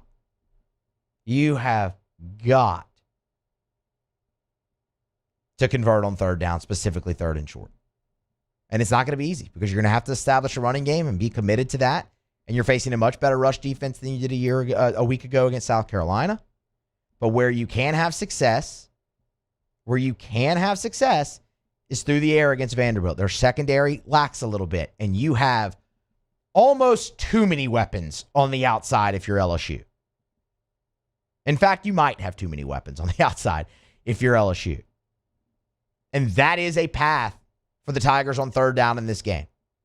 Garrett Nussmeier looked pretty healthy. And when you look at this team a year ago when they were, 60-40 run and pass, LSU was 6th in the nation on third down conversions, 49%, 6th in America, mainly with Garrett Nussmeier slinging it. That was his calling card. That's what everyone pointed to and said, man, that's what Nuss does so well. When the pressure's on him, when everyone in the building knows he's throwing it, he's made the right decision and he can do it. You might need a little bit more of that from him on Saturday. But third down has got to be the be-all, end-all for LSU in this game. You could talk about finishing in the red zone all you want. Yeah, that matters, and you need to do that. You need to stop settling for field goals. But to get down there against this Vandy defense that has been very, very stingy, it's going to take some third down conversions. Keep an eye on that on both sides of the ball, because it is an area where Vanderbilt has a clear advantage over LSU, and when time of possession is going to be so big like it is on Saturday, third down for me is where this game is decided. All right, we're going to grab a break. We're going to come back on the other side. A former member of the New Orleans Saints gave some thoughts on the current situation the team faces earlier on ESPN Radio. We'll let you hear that and kind of react to him as we go along. What to watch still to come. Lee Sterling still to come. We're jam-packed here on a Thursday edition of AFR. Stick around. AFR. AFR is brought to you by the Watermark Hotel and the Renaissance Hotel, two beautiful hotel properties in Baton Rouge, the Watermark downtown, the Renaissance Southtown right there on Bluebonnet. And when it comes to hosting your event, both the Watermark and the Renaissance are perfect. The Watermark is a gorgeous, elegant spot in downtown Baton Rouge. That wedding reception, that smaller gathering, that meeting space, they can do it. They've kept so much of the history and tradition of that iconic building while modernizing it. The Gregory is a great restaurant inside of the Watermark as well. And then, of course, the Renaissance Hotel.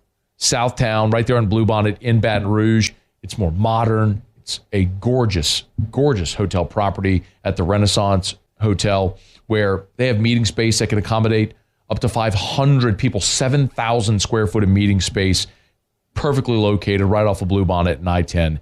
It's the Watermark and the Renaissance Hotels in Baton Rouge.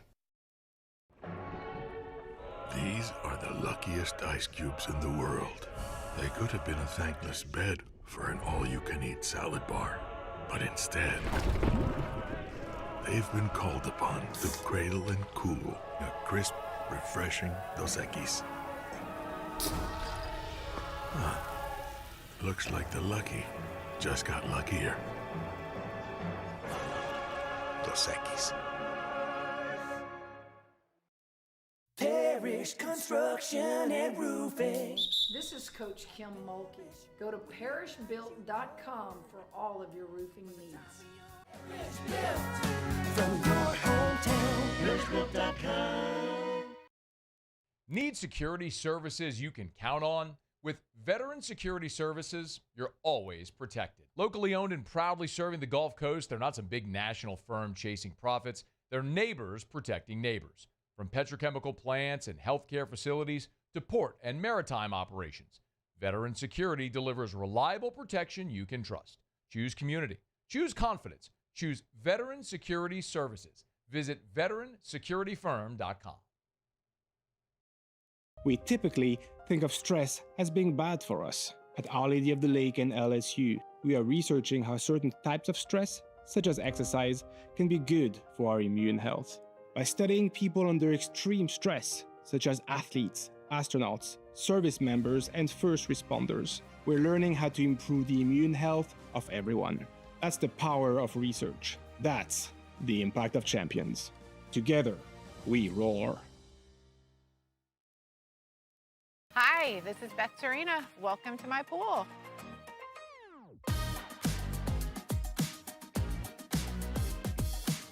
The first time I saw this beautiful pool, it exceeded every expectation that I had. They were able to get everything we wanted in this pool. It is a beautiful pool. We live out here, we eat out here, we watch TV out here. This is like our living room outside. We love this pool and everything about it. When we decided to build our pool, we called a great friend who is one of the best pool builders in the country in North Louisiana, and we said, who would you choose to build a pool in Baton Rouge? And without a hesitation, he told us Russell Pools. He said their history, tradition of great builds, great pools was unmatched. So of course, who did we call? Russell Pools. The advice I would give to anyone looking to build a pool is first call Russell Pools. They'll do an incredible job. It'll be incredibly organized. It'll be time efficient, and you will have your pool in no time.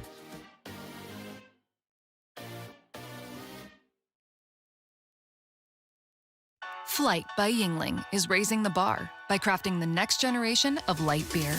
With only 2.6 carbs and 95 calories, this is premium refreshment. After Further Review with Matt Moscona. Presented by Decision Critical Concierge Nursing. Healthcare for your lifestyle. Learn more at decisioncriticalvr.com. It is my pleasure this week to welcome our new partner on to After Further Review, Our Lady of the Lake. Of course, great partnership as well as the official championship health partner of LSU. When you think who takes care of the LSU athletes, well, it's Our Lady of the Lake and the physicians there.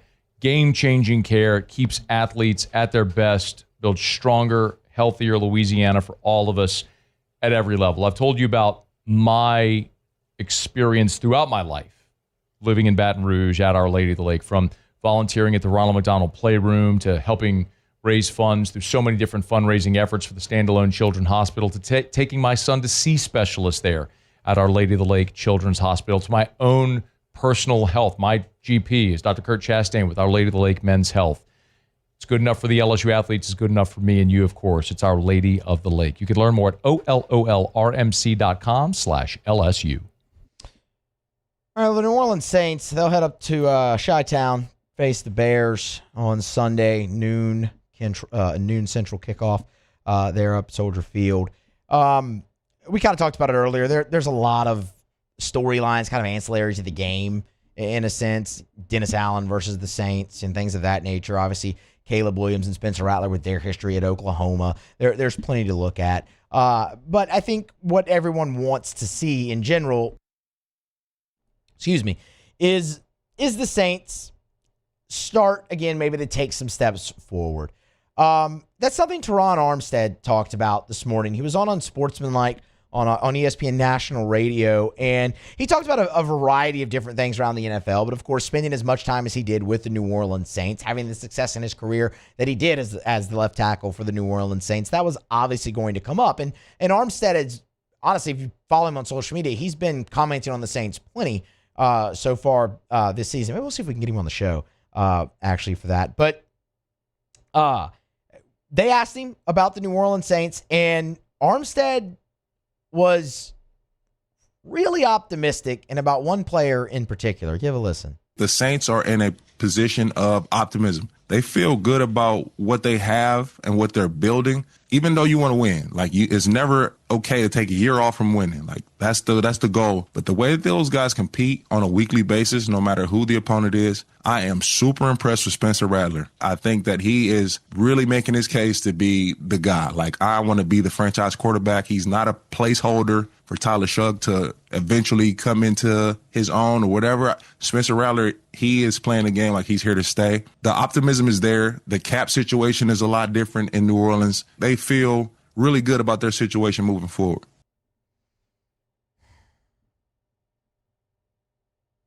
Is the optimism there? It doesn't really feel like the optimism's there. I think the New Orleans Saints have done some really good things at points this year. They're 1-5, and that stinks, but we all knew the record wasn't going to be good. We all knew this is going to be a team, most likely, that is picking in the top 5. And maybe if the Jets and the Titans decide to not be the worst teams in the league, they could sneak in and get the first overall pick. We'll just see. But I think most of us understand it's a certainty the Saints will be in the top 10 in the draft, and it's very, very likely they'll be in the top 5. So the win-loss record is what it is. I agree with Teron Armstead with what he said there, that, you know what, the Saints, they have competed their ass off. Except for when it just snowballed on them completely in Seattle, they have been in every single game they have played. And I think that's what makes it so frustrating, right? Because it's like, man, you're playing a lot of young guys. They're having success. They're taking their lumps, so they're going through growing pains, but you're right there. I think Spencer Rattler has had a really nice season. Spencer Rattler has thrown for 1,200 yards. He's completing almost 69% of his passes. He's thrown 6 touchdowns, only 1 interception. He has done an impeccable job at protecting the football. He has gotten the Saints into the right plays. Remember, that's something that Kellen Moore talked about pretty much ad nauseum throughout training camp, was decisiveness and who can go out there and run the offense. Every time he was asked about the quarterback battle, decisiveness and who runs the offense and it functions at its highest ability. Spencer Rattler's been plenty decisive, and he gets them in and out of the huddle great. And that's only really improving because they've cut down on the penalties a lot. But to say he's put himself in position to be the guy, I'm just not there. While Spencer Rattler has done all the great things that we just talked about, he has not yet shown that he can go and win the football game for you. And it's not all his fault. Look, one of the things that drives me up a wall, and I'm so glad they got that win so everyone can really stop talking about it, is the win-loss record for a quarterback. Wins and losses are not a quarterback stat. They just aren't. There's too many other things that go into it. For one, the quarterback on the other side could go down and win the game at the end, lead his team on a drive, your defense gives it up. Well, we have to put that as a loss on Spencer Rattler's record, right? It's stupid. It's silly. It's the same thing, with a pitcher. In baseball, wins and loss record for a pitcher really bothers me sometimes too.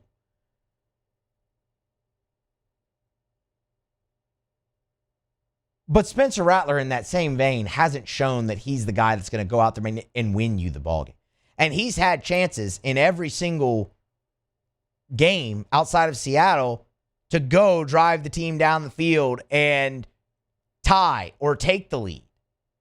And that hasn't happened. And if you're really staking your claim to a franchise quarterback, you have to be able to do that, regardless of what's around you. Take Baker Mayfield, for example. And I understand Baker Mayfield has way more experience as a starting quarterback than Spencer Rattler at this point in his NFL career. I'm not disputing that. I don't think anyone with a brain would dispute that. And that absolutely matters. But the Buccaneers are also a mash unit right now, and they have one loss. And Baker has consistently found a way to will that team down the field. And they have a similar skill set in terms of their ability to extend plays with their legs and things of that nature. I think Rattler lacks a bit of the killer instinct. He's doing everything possible to keep you in games, and that's awesome. You're competing.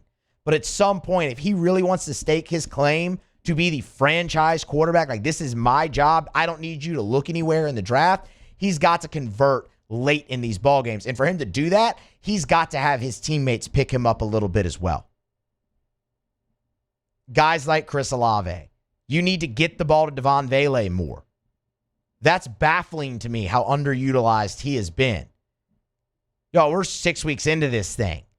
If he's not onboarded with that offense yet, then shame on Kellen Moore and that coaching staff. Your defense early in games has been really bad. Late in games, they've been pretty good. That's how you've hung around as well. I think from an optimism standpoint on Spencer Rattler, I'm not where Teron Armstead is. In terms of some of the other young talent, I am. I like what I've seen from Quincy Riley, from Jonas Sanker. I know they had a tough game against the New England Patriots. That's going to happen. One tough game doesn't undo the good that I've seen from those two guys early in this season. I think it's going to be huge to watch them go out there against Chicago and hopefully have a bounce back. That would be fantastic. You got a guy like Jonas Sanker, he's around the football all the time. I think now that you have your offensive line together, I think you really like what you've seen from Kelvin Banks. You've hardly heard his name called. That's perfect. Taliesin Fuaga in his second year, now at right tackle. I think he's done some really nice things. Now you have the line fully back together. Let's see if they can be what everyone thought they could at or during training camp or the start of the season. We'll see. I mean, you got 4 first-round draft picks on there, you'd hope, and then a second-rounder in Eric McCoy, who's your best lineman. Hopefully that is there. Kendre Miller, you like what you've seen from him. Alvin Kamara's not going to play for this team forever, right? You finally got Stutzman and those guys in at linebacker. There's plenty to like. So from a young talent standpoint, yeah, there's optimism there. But I'm much more reserved in my optimism at the quarterback position still for the New Orleans Saints as we stand here on October the 16th, them getting ready to go up and face the Bears in their 7th game of the season. We'll see. We'll see. Hopefully, Rattler does start to answer some of those questions.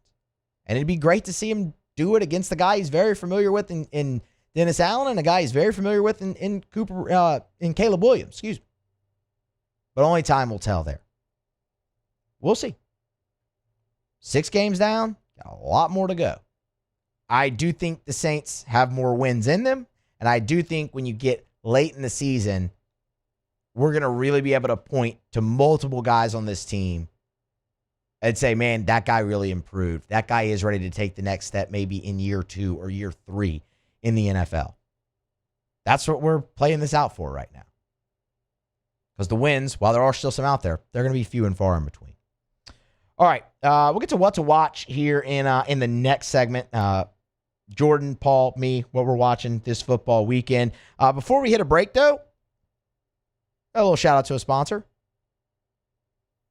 Love telling you about Arco Power Systems, ARCCO, arco.com, arco.com. That's Arco Power Systems. We talk about generators a lot in Louisiana, especially all along the Gulf Coast, where we're sort of in this storm belt right here in the Gulf Coast. Well, of course, a lot of people have home standby generators. When we talk about Arco Power Systems, these are not home standby generators. This is industrial generator power. This is for your business. I mean, just think about it. When the power goes out, be it a hurricane, an ice storm, snow like we had last year, power goes out. What do you do with your business? Well, being offline is not an option. That's why you need Arco Power Systems. ARCCO, arco.com, arco.com, arco.com. Just look at all the locations. Baton Rouge, Bossier, Harvey, Lake Charles, Mandeville, Mobile, LaPorte, Texas, San Antonio, Little Rock, Houston, Dallas. They're everywhere. So if you're a business and you need standby power for your business, you need Arco Power Systems. ARCCO, arco.com, arco.com, arco.com. All right, we're going to grab a break, come back on the other side. It's a Thursday edition of AFR presented by Decision Critical Concierge Nursing. Musso in for Moscona. Scone's traveling up to Nashville, where he'll be live tomorrow from Friends in Low Places on Broadway, bringing you AFR ahead of LSU and Vanderbilt. On the other side of the break, Jordan, Paul, me, we'll tell you what we're watching this football weekend. Stick around. After further review. We're brought to you by Supper Club. You can book your reservation, supperclubbtr.com, supperclubbtr.com. One of the things about Supper Club that I love is if you want to go to Supper Club and be a baller, you can do it. You want to go to Supper Club and order a $5,000 bottle of Chateau Lafite Rothschild, you can do it. You want to go have $400 shots of cognac, you can do it. You can have experiences at Supper Club that usually are reserved for Las Vegas and New York and Paris and Abu Dhabi. Like, that's here in Baton Rouge. But the thing you got to remember as well, if you want to go to Supper Club and have the best steak of your life and have a few appetizers, a dessert, bottle of wine, you can do it as affordably as any other restaurant in town. But the experience at Supper Club is unmatched. Introduced open seating at the bar, first come, first serve. So if you knock off of work, you want to head by Supper Club, you can walk in without a reservation, see if you can grab a bar stool or a table by the bar as well. Have a great dinner, maybe cocktail, close some business. Book your reservation, supperclubbtr.com, supperclubbtr.com.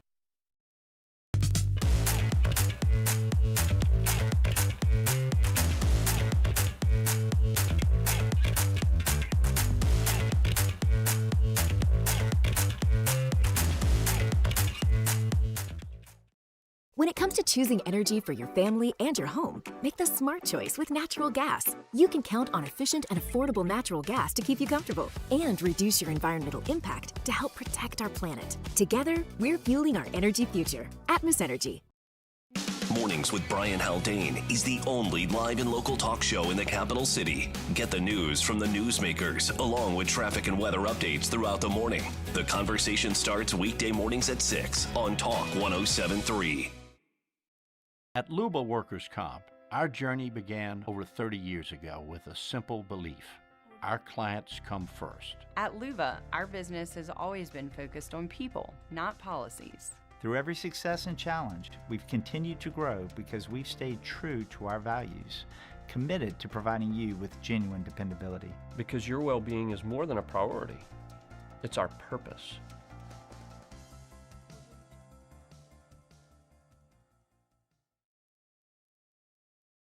After a decade of working in private duty nursing, I know how hard it can be to find compassionate care for the ones that you love the most. So I started Decision Critical, a premier concierge nursing agency, so we can take care of you wherever you are. Our highly skilled nurses provide exceptional care from the comfort of your own home, with personalized packages for short-term, long-term, or even around-the-clock care. Visit us at decisioncriticalbr.com and give us a call today to get started. Today, we are shaping tomorrow. We are researching how extreme stress impacts the immune system, from trauma victims to athletes and even astronauts. Our work is leading the way in sepsis treatment, saving countless lives. We're unlocking the mind with music in exciting new ways. Our Lady of the Lake Health and LSU are improving the health of our state. That's the impact of champions. Imagine the impact we'll have on the future. Together, we roar. These are the luckiest ice cubes in the world. They could have been a thankless bed for an all-you-can-eat salad bar. But instead, they've been called upon to cradle and cool a crisp, refreshing Dos Equis. Looks like the lucky just got luckier. Dos Equis. Parish Construction and Roofing. This is Coach Kim Mulkey. Go to parishbuilt.com for all. After further review with Matt Moscona, presented by Decision Critical Concierge Nursing. Healthcare for your lifestyle. Learn more at decisioncriticalbr.com. Get Gordon and get it done. Gordon McKernan Injury Attorneys. If you've been injured and it's not your fault, do what injured people in Louisiana have done for more than 30 years. Call Gordon McKernan Injury Attorneys. 888-8888. It's all eights. 888-8888. I don't even need to give you the area code because no matter where you are in the state, it doesn't matter. Just dial 888-8888 for Gordon McKernan Injury Attorneys. Gordon does an awesome job, man. He's a great person. They've been so invested in our communities with all the charitable and service work that they do. They give back into the communities that they represent, no matter what time of year. If it's the bike giveaway for kids around Christmas time, if it's the laptop giveaway around back to school time, if it's the charitable work they do during October for Breast Cancer Awareness Month, they're always involved in the community. We tell you all the time, of course, about the G Team and what Gordon's done with NIL and the opportunities that he's afforded student athletes. Just a great, great community partner. If you've been injured, you need representation, go to getgordon.com. That's getgordon.com. Get Gordon and get it done. All right, rolling along here, a Thursday edition of AFR. Musso in for Moscona. We do it every Thursday around 4:30. Here's what we're watching this football weekend. Here's what we're watching this football weekend. Look at that. She copied me. All right, Jordan, why don't you go ahead and get us started here? All right, give me 1 second. Okay, so what I'm watching today, well, not today, this weekend, obviously, not today. My number one game would have to be the Spencer Rattler, Caleb Williams revenge game. Paul? Yeah, when I'm watching in the NFL, it's not so much the game, it's more of a return. Mike Vrabel goes back to Tennessee for the first time since being fired. The New England Patriots are pretty much a surprise team right now. So Mike Vrabel going back to Tennessee. Drake May looks like they might have hit on the quarterback, so we'll see what they do. Yeah, I kind of tipped this off that I was going to do this on Monday when we were doing college football takeaways. I'm on Billy Napier watch, and now even more after the report from USA Today that it's likely Saturday's his last game. It makes a lot of sense, man. I mean, you're heading into the bye week. It gives you a chance to get your ducks in a row. Let's keep an eye on Billy Napier and his job status in Florida. All right, my next one would have to be Ole Miss versus Georgia. I'm just rooting on the downfall of Ole Miss. So yes. I'm going with the Dogs to just beat their heads in any type of fashion. That's what I need desperately. 7.5-point favorite, Georgia, in that game, too. That line's a little stink. That's a little tricky line. That is. We will get Lee Sterling's opinion on that here in the next segment. Another one I'm watching in the NFL, the Eagles and the Vikings. The Eagles are in a 2-game losing streak. They got smoked by the Giants on Thursday night. Carson Wentz could potentially be going up against his former team as J.J. McCarthy's still hurt. Yeah. Can the Eagles bounce back? Looks like they miss Kellen Moore calling plays a little bit up there in Philly. Yep. USC and Notre Dame, 6:30 on NBC and Peacock. Notre Dame's a 9.5-point favorite in this. This goes a long way for their college football playoff hopes. If the Irish want to get in as an at-large 2-loss team, they need this win over USC. Same for USC at 5-1. Playoff implications abound here. Keep in mind, though, the Trojans much better at home than having to travel all the way across the country to South Bend. We'll see if Notre Dame can get it done on Saturday night in primetime up in South Bend. And my last one would have to be Alabama versus Tennessee. You know, we thought the funeral of Alabama was week 1, and they have slowly come back alive. And so this is going to be a spot where is Alabama for real, or, you know, is Tennessee going to – I think Tennessee did beat them last year. So they did? Yeah, they beat them last year, but still, this is a position where Tennessee could get knocked out the playoffs, and Bama for real. So that's my last game to watch. Tennessee's won 2 out of the last 3 in that matchup. Oh, even better. One of the bigger surprise teams in the NFL, you mentioned it with Darin Tietgen. The Indianapolis Colts and Danny Dimes. Yeah, bro, They're what? going up against the Los Angeles Chargers. If you would have asked me at the beginning of the season, the Colts and the Bucs would have the best records in the NFL through, 6-7 weeks? So this is week 7. Yeah. Colts and Bucs, best records in the NFL. We'll see what happens with the Colts. They haven't really played anybody yet. Right. Their schedule's terrible. But Danny Dimes, man, I mean, change of scenery? Is it all that? You took the words out of my mouth. Change of scenery changes everything, doesn't it? It really does. They've been intriguing. Falcons-Niners. This is Sunday Night Football this week. Michael Penix, after the Falcons upset the Buffalo Bills on Monday Night Football, said a win like that shows that they're here to stay. Well, okay, are you? Because now on a short week, you'll travel across the country, out to the Bay Area to face the Niners, who admittedly are banged up. We'll see how things go really on their injury report. But, man, Mac Jones has filled in quite nicely for Brock Purdy there. They could be getting George Kittle back this week as well. Obviously, there'll be no Fred Warner. But are you for real, new Atlanta Falcons? Michael Penix thinks so. This is a big opportunity to prove it. And, of course, San Francisco in a tightly contested battle out there in the NFC West with the Rams. Big game for them as well. So we'll keep an eye on that.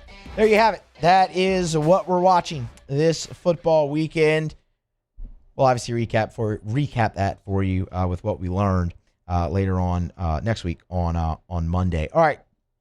We have to grab a break. We will come back on the other side and get Lee Sterling's best bets. Lee has been pretty hot. 3-1-1 a week ago for Lee Sterling. He's got what looks like 6 plays here for this week as well, including LSU-Vanderbilt, including Ole Miss and Georgia. He's got all the top games. And, of course, we'll tell you how to get involved with the service over there at Paramount Sports here on the other side as well. Lee Sterling, his best bets. That's next on AFR. After further review. Brought to you by River City's 1 Hour Air, where they're always on time or you don't pay a dime. 752-001-752-0001, where they're always on time or you don't pay a dime. I love sharing 5-star Google reviews. Here's one from Ricky Gomez, who said Chris, his technician, was very professional and knowledgeable during the HVAC evaluation.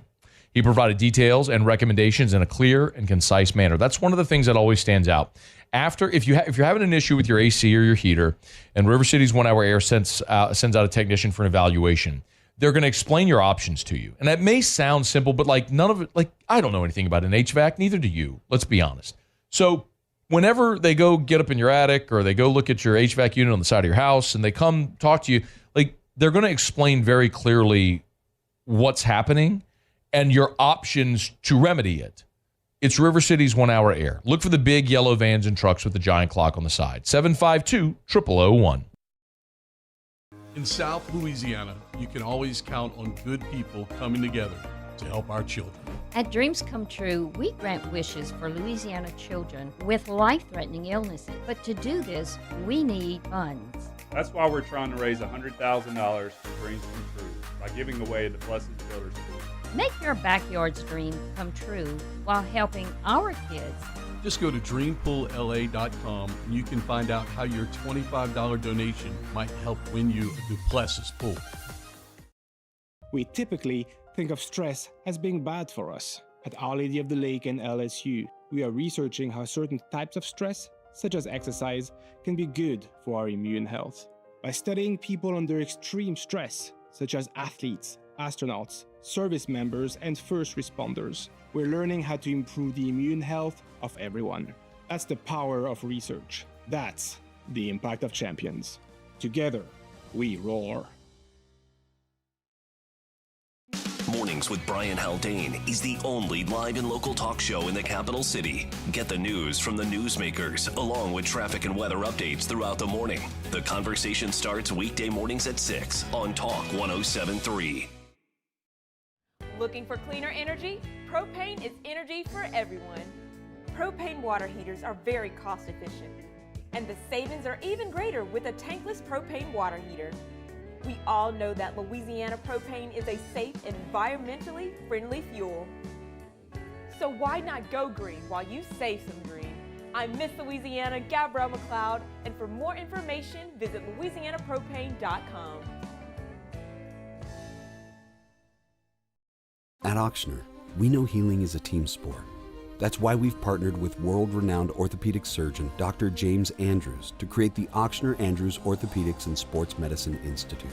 Whether you're a professional athlete or a weekend warrior, our team of specialists are dedicated to getting you back in the game. So whatever your reasons are for reaching your personal best, we've only got one: you. Ochsner Andrews Institute. Long live you. Family owned and community driven. Service Chevrolet Cadillac, a legacy you can trust since 1972.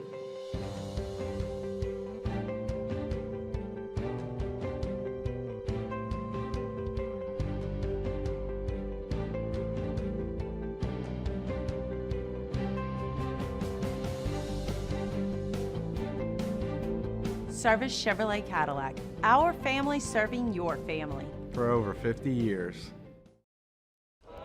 These ice cubes could have been a thankless bed for an all-you-can-eat salad bar. But instead... After further review with Matt Moscona, presented by Decision Critical Concierge Nursing. Healthcare for your lifestyle. Learn more at decisioncriticalvr.com. Place your bets, gentlemen. It's time to head to the window. Don't gamble it all in one place. This is Lee Sterling's Best Bets, brought to you by Paramount Sports. Yes, indeed. And we welcome in the very profitable Lee Sterling. 3-1-1 a week ago. Been a string of one-loss weeks. He's making you a lot of money over at Paramount Sports and right here on AFR. Lee, appreciate the time. How are you? I'm good. It's crazy. We're middle of the season in, and coaches are getting fired already. We might end up with 30 coaches going down this year. It's crazy with all this money. They expect results right away. We could even.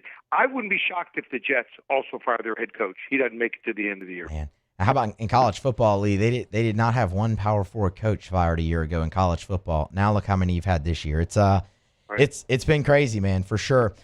We got a great slate of games, though, especially in the SEC.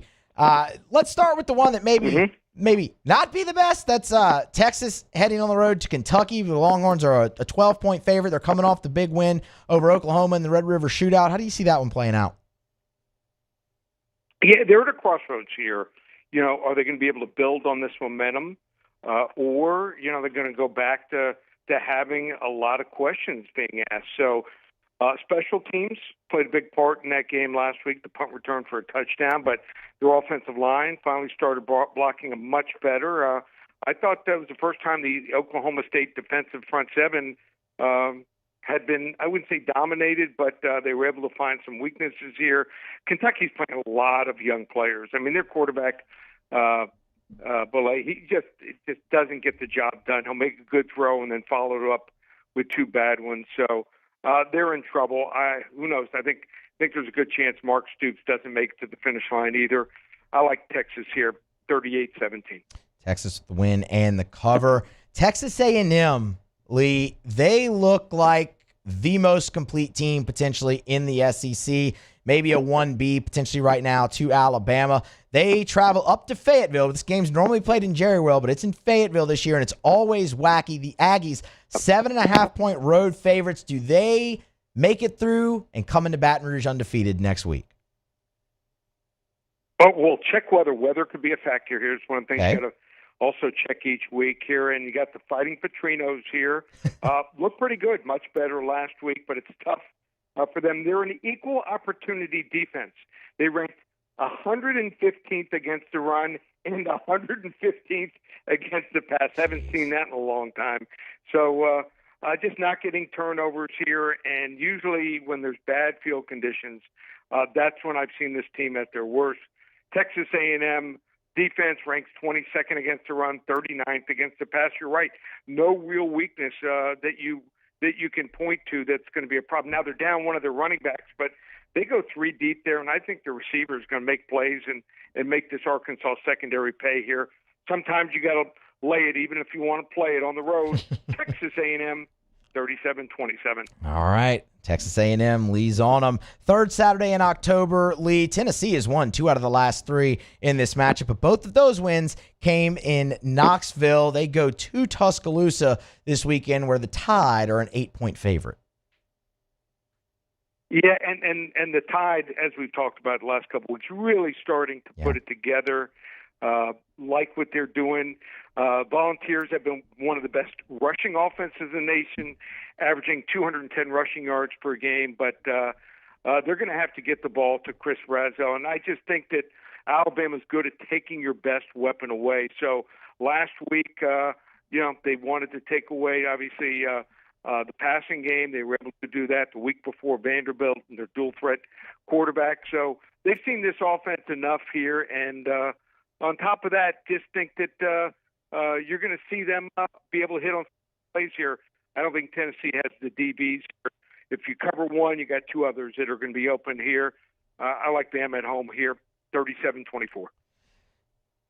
Let's head up to Athens. This one might be the most intriguing of the weekend, Lee. The line especially. Ole Miss undefeated. They stubbed their toe a little bit, slept walk against Washington State. Obviously, we know the controversy that ensued with Georgia and Auburn, but the Dogs got out of there with the win and the cover. They welcome in Ole Miss. Revenge spot, 7.5, depending on where you shop. Is this too big of a number? You know, what's interesting about this game, if Ole Miss blows out Washington State, and I think they were sleepwalking through that game, and if Georgia loses, I think this line's sitting at like 2.5 Georgia. So I think there's a lot of value here with Ole Miss. Used to be, there were 3 or 4 guys on the Georgia defense I feared. You had to know where they were every play. Not anymore. A lot of just pretty good guys here. And I think Rebel quarterback Trinidad Chambliss, even though it's his first road game, even if he throws an interception, I don't think it's going to phase this kid. So I think that Ole Miss was looking ahead last week, and I just think that, Georgia faced the 2 worst offenses in the SEC the last 2 weeks in Auburn and Kentucky, and any decent coach and quarterback would have pulled that team together and not folded up tent like Auburn did last week here.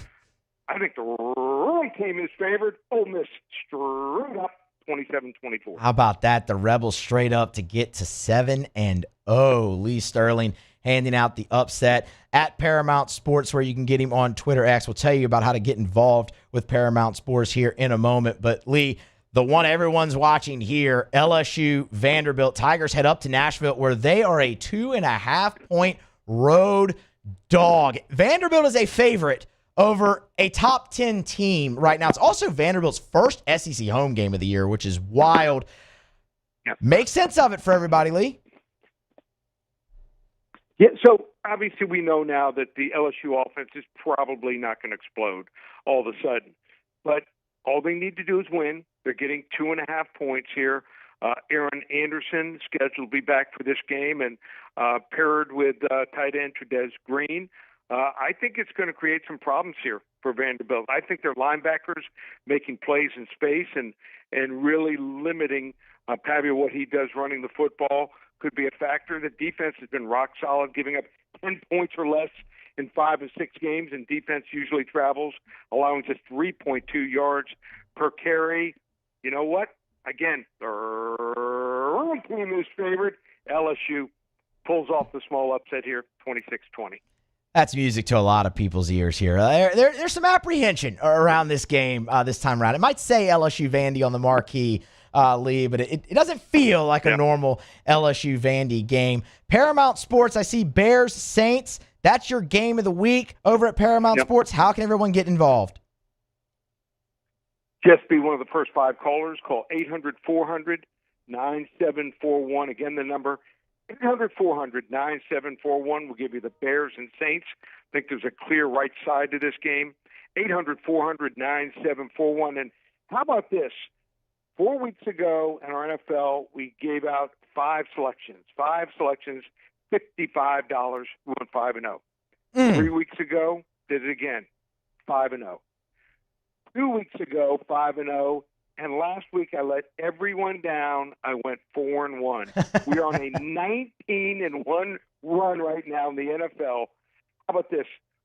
The new promotion, it's called Lee's NFL Sunday Golden Ticket. 4 weeks, 5 selections every Sunday, just $197. One place, ParamountSports.com. 19-1 in the NFL. What are you waiting for? You know what to do. 800-400-9741. Let Lee pay for everyone's Christmas presents. That's what he's trying to do. Lee, we appreciate the time as always, man. Thank you. We'll do it again next week. You too. Take care. Be safe. Absolutely. That is Lee Sterling. Again, 800-400-9741. The number for Paramount Sports. 19-1 in the NFL. You gotta take advantage of that. Guys, I screwed this up. I said we were going to have time for a live read, and now we don't. That's my fault. We'll make him all up.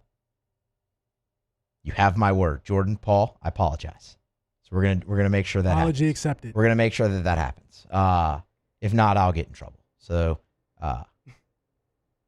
yeah, that's my bad. Okay, we're going to grab a break. Good, Come man. back on the other side. Saints, Bears, the injury report, it's officially out. We will run through it. What does it mean? We got the participation report for the Saints, but how about for the Bears?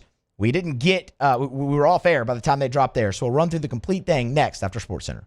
AFR. Brought to you by Shawbills Tire and Auto Service, ShawbillsTire.com. 18 locations in South Louisiana. Find the location nearest you at ShawbillsTire.com. Bumper-to-bumper auto service and name brand tires at wholesale prices. They will always find a way to get you the best possible price for the best possible tires on the road. That's what they do at Shawbills. And when they get you in by selling you the best tires at the cheapest price possible, they're going to treat you like family, and they're going to treat you so good you're going to keep coming back year after year after year every time you need anything for your vehicle. Tires rotated, oil changed, check engine light on, brakes squeaking, whatever's wrong with your vehicle, bring it to Shawbills. Let them give it the once-over. And you can always schedule online, so it's convenient. ShawbillsTire.com. Find the location nearest you at ShawbillsTire.com. Shop tires online at ShawbillsTire.com. Be sure to ask about the Shawbills credit card as well, because you can save $50 off your first purchase when you use the Shawbills credit card only at Shawbills. These are the luckiest ice cubes in the world. They could have been a thankless bed for an all-you-can-eat salad bar, but instead, they've been called upon to cradle and cool a crisp, refreshing Dos Equis. Looks like the lucky just got luckier. Dos Equis. At Luba Workers' Comp, our journey began over 30 years ago with a simple belief: our clients come first. At Luba, our business has always been focused on people, not policies. Through every success and challenge, we've continued to grow because we've stayed true to our values, committed to providing you with genuine dependability. Because your well-being is more than a priority. It's our purpose.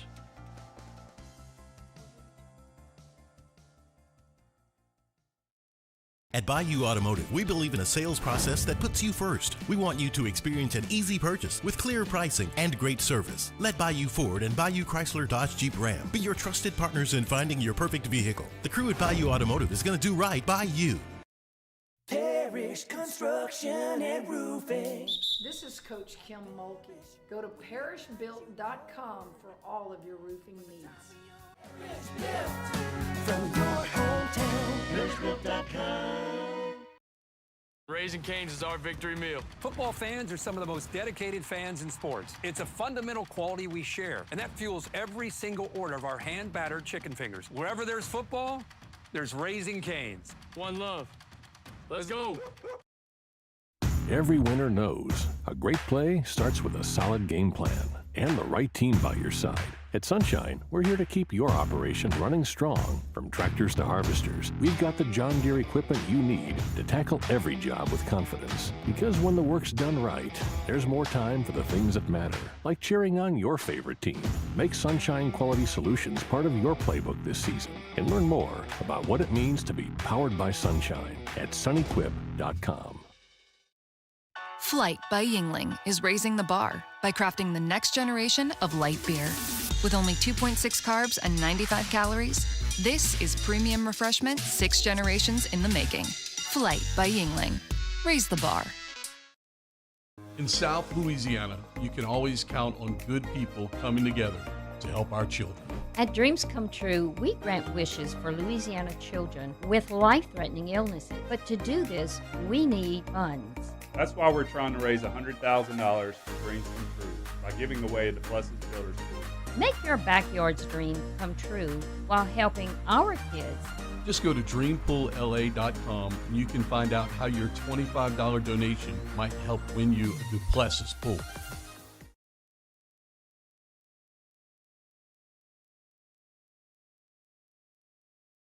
Sports Center.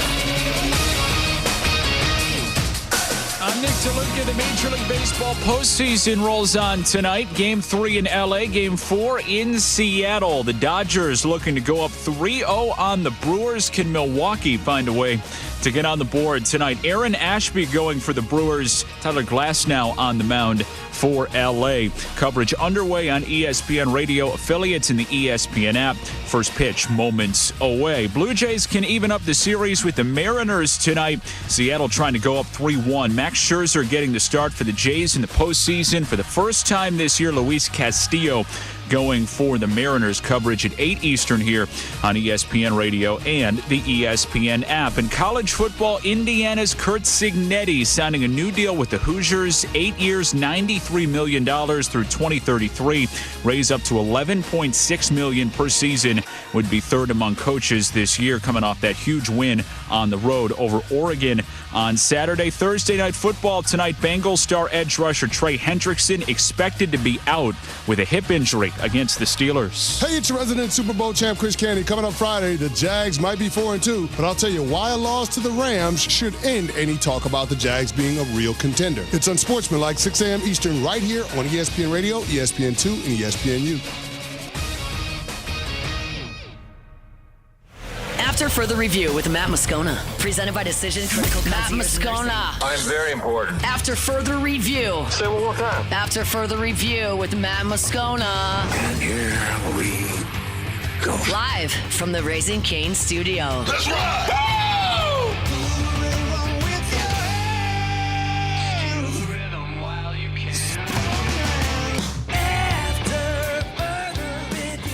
Hour number 3 off and running here on a Thursday edition of AFR. We're presented by Decision Critical Concierge Nursing. Musso in for Moscona. Scone is in mid-travel to Nashville, Tennessee, where he will host AFR on Friday from Friends in Low Places on Broadway ahead of LSU. Vandy. Jordan Kitchens is here filling in for me, I guess, and Paul O'Neill along for the ride as well. Great 2 hours of the show so far and a jam-packed hour number 3. We're about to get into the Saints-Bears injury report. A little bit more from Brian Kelly.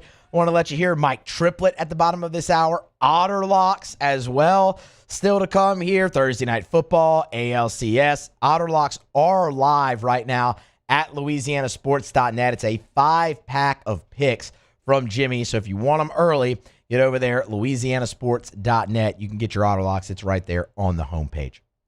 All right, let's go ahead and dive right into hour number 3, and we'll start with the Saints and Bears injury report. Noon Central kickoff up in Chicago.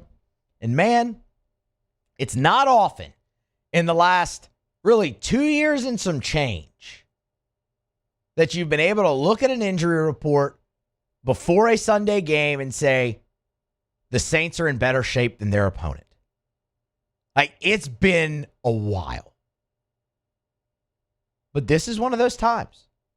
This is really looking up for the New Orleans Saints. Obviously, the big news, Alvin Kamara, who was a DNP on Wednesday with the ankle, returned to practice on Thursday in a limited capacity. But as we always say, if you're not practicing by Thursday, it's going to make it really hard for you to be out there in some capacity Friday, which is going to make it really hard for you to be out there Sunday when the game is kicked off. So Kamara being back at practice, that's huge. For that reason, and also, he's your best offensive weapon.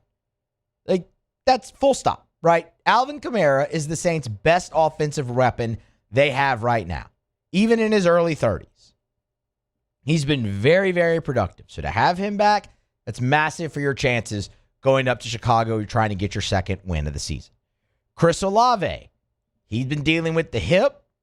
He was limited on Wednesday, upgraded to a full participant here on Thursday. Olave's had his problems, for sure, with drops, getting open, contested catches, all of it. But that is still a player, more often than not, you want out there. Is he a number one wide receiver? I don't think so, but he's certainly a guy that can contribute. To see him go from limited to full, that's huge. Alontae Taylor went as well. He has a knee, limited to full participant here on Thursday. That's huge because I don't think many people would argue with this. Alontae Taylor's your best defensive back. Kool-Aid McKinstry's had his struggles. You like what you've seen from Quincy Riley and Jonas Sanker so much. Obviously, you have a veteran in Justin Reed at the back end, but Alontae Taylor really is, in terms of guys who are back for another year, the most proven guy in that secondary for the New Orleans Saints. Again, with all due respect, Justin Reed is the veteran. This is his first year in New Orleans, so the guy's returning. And I think Alontae Taylor's been your best defensive back so far this season. So having him to go up against Caleb Williams, who looks like he's really starting to figure things out a little bit at the NFL level, and obviously the different places you can move Alontae Taylor around on your defense, that's huge. Isaac Adams, the interesting one. He went from a DNP dealing with that hamstring to a limited participant. But Adam has that deal with the contract where it could impact the Saints draft compensation and whatnot if he reaches a total number of snaps in the season. So we'll see if Isaac Adam, he might not have an injury designation anymore, but we'll see if the Saints put him out there on the field come Sunday. And then Devon Gottschall, he's the only DNP for the Saints on Thursday, and that's for a veteran rest day. Now, it is trending towards everyone on this injury report for the Saints. Alvin Kamara, Chris Olave, Alontae Taylor, Devon Gottschall, Isaac Yiadom to be available on Sunday at Soldier Field. And that is such a welcome sign for this franchise, given the injury history that they have had the last 2.5 years and maybe some change involved in there. They've just been a friggin' mash unit for the majority of that time. At every position. We know about the soft tissue epidemic they had. This is, you know, and the Saints might not win the game on Sunday. They probably won't. They're about a 4.5-point underdog. But if you're looking for reasons of optimism, healthy team is one of those. The other notable deal here is John Ridgeway. Remember, Ridgeway had his 21-day practice window opened a couple weeks ago along with Foster Moreau and Taysom Hill. He has not made his return yet, but he has been a full participant with that shoulder throughout practice week so far here. So keep that in mind, too. That's just more depth there on your defensive line, potentially with a guy like John Ridgeway possibly making his return this week as well. For the Chicago Bears, not as positive as for the New Orleans Saints. Grady Jarrett, of course, veteran defensive lineman, veteran edge rusher, is a DMP for the second consecutive day. Caveat with the Bears, they held a walkthrough on Wednesday, right, because of Monday Night Football, so that was just an estimated injury report, but Jarrett would not have practiced if they had it on Wednesday, and he did not practice on Thursday. Knee injury. He has not been super productive. 32 years old. He's getting towards the end of his career, but he was very disruptive in his time with Atlanta. But just 4 tackles on the season for Grady Jarrett, so maybe not a huge loss potentially for the Bears there, but definitely one to keep an eye on. Noah Sewell for the second consecutive day, DMP for the Chicago Bears. He's dealing with a concussion, so he's in the protocol. That is of great consequence. Noah Sewell is their second leading tackler behind Tremaine Edmonds. Those two as a linebacking core have formed quite the tandem for Dennis Allen's defense up there in Chicago. So we'll continue to monitor that with Sewell in the concussion protocol and things of that nature. That can go either way. But again, this is Thursday and he's not out on the practice field and on a short week. That concussion suffered in the game on Monday night, obviously against the Commanders. So that's one to really keep an eye on, and that would be a pretty significant loss for the Bears. And then if you're Cairo Santos, their kicker, DMP as well. It comes down to a kick. Yeah. What do you think there potentially? He's dealing with a right thigh. He's got a right thigh, Cairo Santos. Those take care of your DMPs. The good news for the Chicago Bears is wide receiver DJ Moore dealing with a hip and a groin.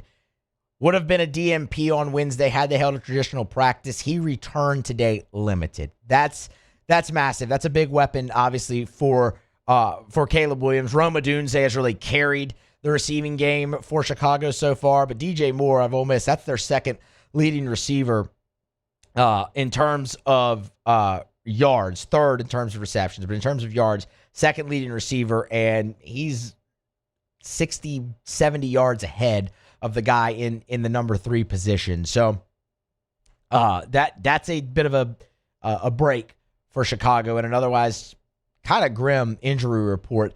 The other two deals here, they had a third linebacker, Amin. This is going to go horribly. Amin Ogbongbinga. Best I could do. Sorry, young man. That's my fault there. Limited with a knee. Would have been a full participant or would have been at practice Wednesday, now limited. And then DeAndre Swift at running back, a groin, pops up on the injury report for Chicago this week as well, and that is the Chicago Bears' leading rusher. So, I mean, really the good news, Jonah Jackson returned, full participant, one of their offensive linemen, and DJ Moore limited. But, I mean, you look at Noah Sewell dealing with a concussion. You look at DeAndre Swift limited now with a knee. That's rough for the Chicago Bears. Right now. So, hadn't been often we've been able to say it, but we can this week. The Saints, injury-wise, are in a better position here on Thursday than their opponent. How much will that impact the game on Sunday? We'll wait and see. They certainly have their work cut out for them, but I'll just say it again. If you're looking for reasons for optimism, the Saints being healthy, after what you've seen the last 2 years and some change, that's a damn reason for optimism if I've ever seen one. So maybe all the work they did in the training camp portion of the season paid off there with Kellen Moore and the rest days. We'll see, but that's a good sign, at least for the Saints. They'll kick it off against the Bears, noon Central, up there in Chicago. We got to grab a break, but first, a message from First South Farm Credit. AFR is brought to you by First South Farm Credit. You know where to start. Your first call, your first visit, your first option when it comes to buying land in Louisiana is First South Farm Credit. And honestly, it doesn't even have to be land in Louisiana because First South Farm Credit can help you buy land in any of the contiguous 48. And they've got more than 40 branches in Louisiana, Mississippi, and Alabama. So if you're right here in the Southeast, there's First South Farm Credit locations all near you. But remember, like, for example, let's say a lot of our audience in New Orleans, of course. You're living in New Orleans, maybe you're starting to build a family, grow a family. You want to move to the North Shore like a lot of people do. You want to buy the 100 acres in Tangipahoa. You can, and First South Farm Credit can help because they have an office in Amite. So you can walk in there, you can do business with someone who talks like you, lives where you live, and help you buy land wherever you want to buy land in the contiguous 48. It's First South Farm Credit. If you're thinking of buying land, your first call, your first option should be First South Farm Credit. FirstSouthLand.com. We'll get Mike Triplett's thoughts on the Saints injury report as well as some other things. I really would like to know what he thinks about the usage of Devon Vele so far this season. Obligatory Spencer Rattler question, right? Things of that nature as well. And some thoughts on the Bears game. That's at the bottom of this hour. When we come back, I want to let you hear a little bit more of what Brian Kelly had to say after practice today as the Tigers continue to prepare for Vanderbilt. That's next here on AFR. AFR. We're brought to you by Duplessis Builders, DuplessisBuilders.net, DuplessisBuilders.net. Y'all, whenever we talk about the pool building process, I don't want this to be boring to you, but it's important that I point out how Duplessis goes about their process because it gives color and description to why they were able to give a 10-year workmanship warranty. Like when some companies say we'll build your pool in 2 weeks, like that's not a real thing. At Duplessis, the excavation takes two to 3 days. Then they'll shoot the gunite. It takes 21 days for gunite, for concrete to cure. So they're not going to proceed until those 21 days have passed. The product will last longer, so they're not going to rush the process. After you let that tiling and coping cure for 2 weeks, then you add water. Before you add water, then you plaster. So it's why a lot of pools start to fail in 2 to 3 years because they don't do it right. You'll never worry about that with Duplessis Builders. Today, we are shaping tomorrow. We are researching how extreme stress impacts the immune system, from trauma victims to athletes and even astronauts. Our work is leading the way in sepsis treatment, saving countless lives. We're unlocking the mind with music in exciting new ways. Our Lady of the Lake Health and LSU are improving the health of our state. That's the impact of champions. Imagine the impact we'll have on the future. Together, we roar. Need security services you can count on? With Veteran Security Services, you're always protected. Locally owned and proudly serving the Gulf Coast, they're not some big national firm chasing profits. They're neighbors protecting neighbors. From petrochemical plants and healthcare facilities to port and maritime operations, Veteran Security delivers reliable protection you can trust. Choose community. Choose confidence. Choose Veteran Security Services. Visit veteransecurityfirm.com. When it comes to choosing energy for your family and your home, make the smart choice with natural gas. You can count on efficient and affordable natural gas to keep you comfortable and reduce your environmental impact to help protect our planet. Together, we're fueling our energy future. Atmos Energy. Baton Rouge's home for real rock. It's Eagle 98.1. Foo Fighters. Led Zeppelin. AC/DC. Pearl Jam. And the flagship home for LSU sports. Take us anywhere with the Eagle 98.1 app. Eagle 98.1 is the rock station. At Luba Workers' Comp, our journey began over 30 years ago with a simple belief. Our clients come first. At Luba, our business has always been focused on people, not policies. Through every success and challenge, we've continued to grow because we've stayed true to our values, committed to providing you with genuine dependability. Because your well-being is more than a priority. It's our purpose.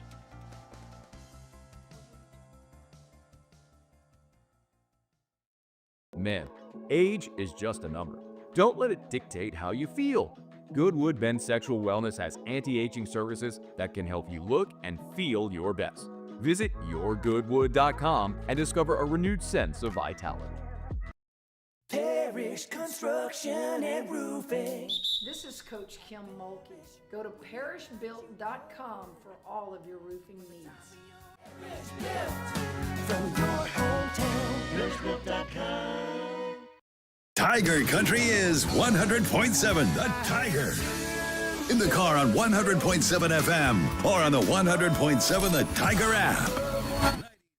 After further review with Matt Moscona, presented by Decision Critical Concierge Nursing. Healthcare for your lifestyle. Learn more at decisioncriticalvr.com. AFR is brought to you by Parish Restoration. Kill mold, remove odor, other harmful pathogens, commercial or residential. As a matter of fact, Parish Restoration, I love the process, by the way. If you go to the website at parishrestoration.com, you can see videos of their patented non-toxic dry fog treatment. So you see exactly what it looks like. Very cool. But they have fogged, over at Parish Restoration, they fogged one of the largest buildings in the entire state of Louisiana. So it doesn't matter if it's your office building, your church, whatever it may be, school, or your home. They can even fog your car. Maybe your car has a weird odor, musty smell. Maybe you bought a used car from a smoker and you can't get that smoky smell out. This will do it. They'll come while you're at work, fog it. By the time you're done with work for the day, boom, you're back in a clean-smelling, fresh-smelling vehicle. It's Parish Restoration. Learn more at parishrestoration.com. Parishrestoration.com. Do business with someone you know. Parishrestoration.com. All right, Brian Kelly met with the media earlier today. Normally, he's meeting with the media right about now on Thursdays, but LSU's on fall break, so they switched their practice schedule up. They actually simulated game day on Thursday, where they got the team up early, pregame meal, had practice at 11, and then Brian Kelly met with the media around 1 o'clock or so, and had a lot of interesting things to say. One thing that really stood out to me, though, was a comparison that Brian Kelly made. Look, we've all talked so much about how it's LSU-Vandy on the marquee, but there's a lot of things that make this seem not like a normal LSU-Vandy game. For one, Vanderbilt's the favorite in this football game. Two, they're just a vastly improved football team and program under Clark Lee. They have some real talent on that club. Brian Kelly, though, I found this very, very intriguing because Vanderbilt is a team that makes you win the football game, right? They're not going to give it to you. And the comparison Brian Kelly took to in that regard stood out. The first thing I said to him is that we're playing Navy. You know, we're playing triple option. You have to do your job. If you don't do your job, they're going to rip off a big play. So, you know, this is matching our traits with our talent. Like, you can't go in there and say, I'm just going to out-talent Vanderbilt. They're going to beat you. If you go into the game and say, listen, we're going to follow our traits, our discipline, our detail, we're going to play smart, and then bring our talent, that now we're in a much better position. But if you go in there thinking, okay, you know, we've got better players, and I can argue that in some places they have better players than we do. But the point I'm making is you have to bring those traits to a team that plays so well together. The Navy comparison's interesting just in general because Brian Kelly's very familiar with playing the service academies of his time at Notre Dame. And, I mean, hell, you saw him do it here against Army one time midseason. LSU was awesome in that football game. While the offense is different, I mean, there are obviously some, you know, aspects that you really have to keep an eye on with Vanderbilt, mainly Diego Pavia, all the RPO stuff, and then the different options that he has when he's in there at quarterback. Vandy likes to run a little shovel pass. That's all eye discipline stuff there for LSU. So, I mean, that's what he's talking about. And I thought it's a very apt comparison, honestly. It caught my attention, but the other reason it caught my attention is because Ole Miss. Brian Kelly in that cut, kind of towards the middle of it, said, you know, you can say, oh, we have, you know, more talented players than they do. He said in some spots, I might argue that they do. Okay, well, we can have that argument. That's not what this is about. But I think most people would agree that LSU's roster, top to bottom, is more talented than Vanderbilt's. It's not to disparage what Clark Lee has done there. As we said, he's done a fantastic job. Vanderbilt looks like an SEC football team now, when in the past they haven't. They have a lot of depth on defense. Like, that's a very talented team. But LSU spent $18 million on this roster. Brian Kelly has admitted that. You have to do your job. And the first thing I thought about when he said that was the Ole Miss game. Because in that game, LSU didn't do their job. Now, a lot of that is because you were on the field for 50 plays in the first half. And while you struggled getting off the field a little bit in third down in that second half, LSU still allowed 7 points in the second half to Ole Miss. But in a lot of situations, going up against a guy like Trinidad Chambliss, who never ripped off the big run in that game, but he ripped off a lot of runs and totaled about 70 yards, you got caught looking the way you weren't supposed to look. Your eyes were in the wrong place.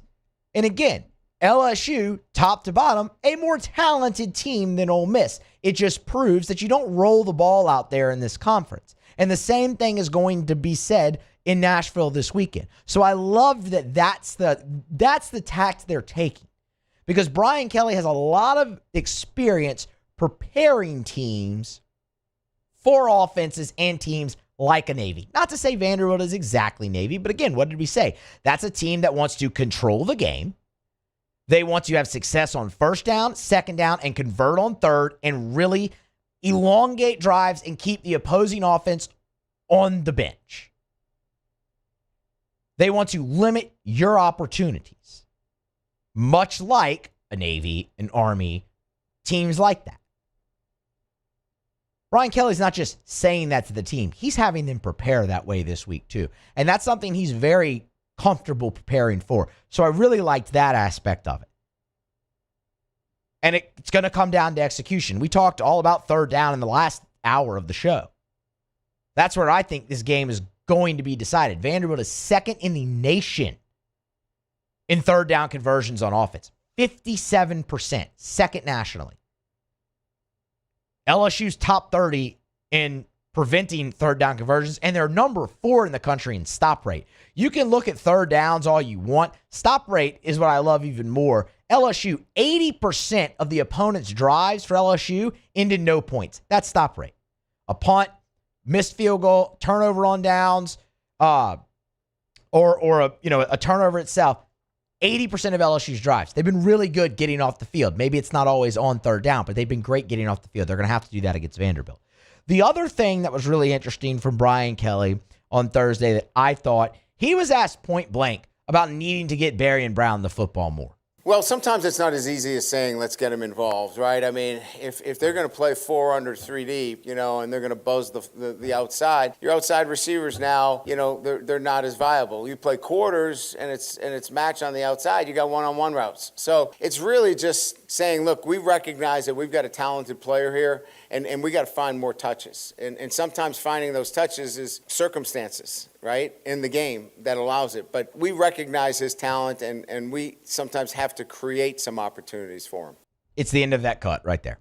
LSU has got to get the ball to Darin Brown more. Darin Brown was the freak show guy that stood out so much in fall camp. It didn't matter who you listened to, whether it was Hester and Flynn in the morning, whether it was Hunt in the afternoon, whether it was Matt right here in the afternoons or whatnot, they all told you Darin Brown was the standout guy. The standout guy in fall camp was going to have a big year for LSU. Darin Brown was targeted twice against South Carolina, and that's just unacceptable. That can't happen. I understand what Brian Kelly's saying, and he's right.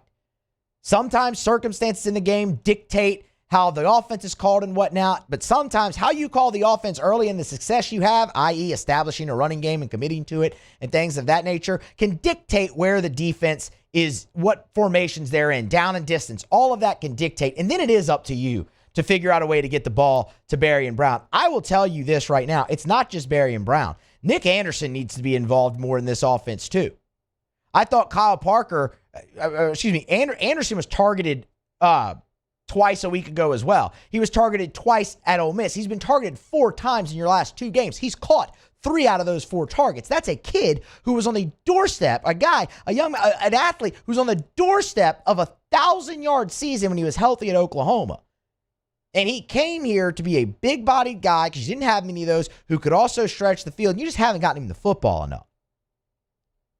I thought Kyle Parker did a great job filling in for Aaron Anderson a week ago. Looks like Anderson's going to be back for you against Vanderbilt, and that's a huge boost. That's your leading receiver. You want that guy. They're continuing to try to get the ball to Chris Hilton. You saw Trey Green become really involved. You see what's happening here a little bit? You always hear the question, do you have too many mouths to feed? Do you have too many weapons? I think in this case, LSU might have a touch of that. I'm never going to tell you that's a bad thing, because it's not. Depth is always good. But what LSU has is a lot of guys who would be number ones elsewhere, and you're just struggling to get all of them touches. And I also think you trying to get so many of them touches could be limiting the offense a little bit. But if LSU's able to dictate pace a little bit like they were against South Carolina, in this game against Vanderbilt, and you can dictate down and distance, you can dictate what the defense is doing, and then you can scheme other guys open. You can scheme the ball to Barry and Brown. You can get all these guys involved, and then the offense can really take off. No one's ever going to be happy every single week with their touches. But I mean, y'all, the conversation we had about Barry and Brown coming into this season was Oklahoma couldn't find a way to get the kid the football. You have to find a way to get him the ball. And you've done a really good job of that throughout the season. But 2 out of the last 3 weeks or so, it's been more of a struggle. I'd look for him to be plenty involved when LSU heads up there to Nashville to face Vanderbilt. All right, we're going to grab a break. Come back on the other side. Mike Triplet will join us. But first, Lee Michaels Fine Jewelry. Quick reminder about Lee Michaels Fine Jewelry, lmfj.com. lmfj.com for Lee Michaels Fine Jewelry. They're the best. If you are, gentlemen, thinking about popping the question and you're thinking about where am I going to go buy that diamond, I want you to consider this. There are places that will sell you man-made lab diamonds, but what are you buying? It's according to its makeup and characteristics, sure, diamond. But is it going to hold its value? Like, is that the way you want to say, I love you, I want to spend the rest of my life with you? Go to Lee Michaels. Go to Lee Michaels. Walk in the door. Experience the thing I talk about all the time, which is the Lee Michaels experience. It's Lee Michaels Fine Jewelry with 10 locations. Baton Rouge, 2 locations in Baton Rouge. New Orleans, Lafayette, Shreveport, Mississippi, Texas as well. 10 locations across 3 states. It's Lee Michaels Fine Jewelry. Thrill her, gentlemen. Thrill her with a gift in the red box from Lee Michaels Fine Jewelry. All right, we got to grab a break. Come back. We'll wrap up the Saints talk for the day. Mike Triplet preview some Saints, Bears, get some thoughts on the team as well. Auto Lock still to come as well. Stick around. It's AFR. AFR. Brought to you by Glow Resources. If you are a business owner, if you're an HR manager, a VP, an ops manager, if you're the person in charge of hiring at your job, at your place of business, and you're having trouble finding the right people, you need Glow Resources. Now, I want to remind you, Glow Resources, they're exceptional when it comes to skilled blue-collar workers and also white-collar divisions. Remember, Glow Resources has a full professional placement division. So we're talking about office administrators, executive-level assistants, assistant controllers, plant managers, scheduling assistants, basically any type of office job. Accounting, HR, marketing, managerial, supervisor roles. If you're having trouble finding those people and sometimes hard to fill roles, Glow Resources specialize. They recruit nationwide. For example, they had a Baton Rouge company that was looking for an engineer. They found the employee in Florida to work the job in California. It's Glow Resources. Check them out online today. GLO, glowresources.com. ED, low T, or simply seeking to optimize your health and performance? Goodwood Men's Sexual Wellness offers a range of discreet services to address your specific needs. We empower men to reclaim their health and confidence. Visit yourgoodwood.com. In South Louisiana, you can always count on good people coming together to help our children. At Dreams Come True, we grant wishes for Louisiana children with life-threatening illnesses. But to do this, we need funds. That's why we're trying to raise $100,000 for Dreams Come True by giving away the Blessed Children's School. Make your backyard's dream come true while helping our kids. Just go to dreampoolla.com and you can find out how your $25 donation might help win you a Duplessis pool. At Luba Workers' Comp, our journey began over 30 years ago with a simple belief. Our clients come first. At Luba, our business has always been focused on people, not policies. Through every success and challenge, we've continued to grow because we've stayed true to our values, committed to providing you with genuine dependability. Because your well-being is more than a priority. It's our purpose.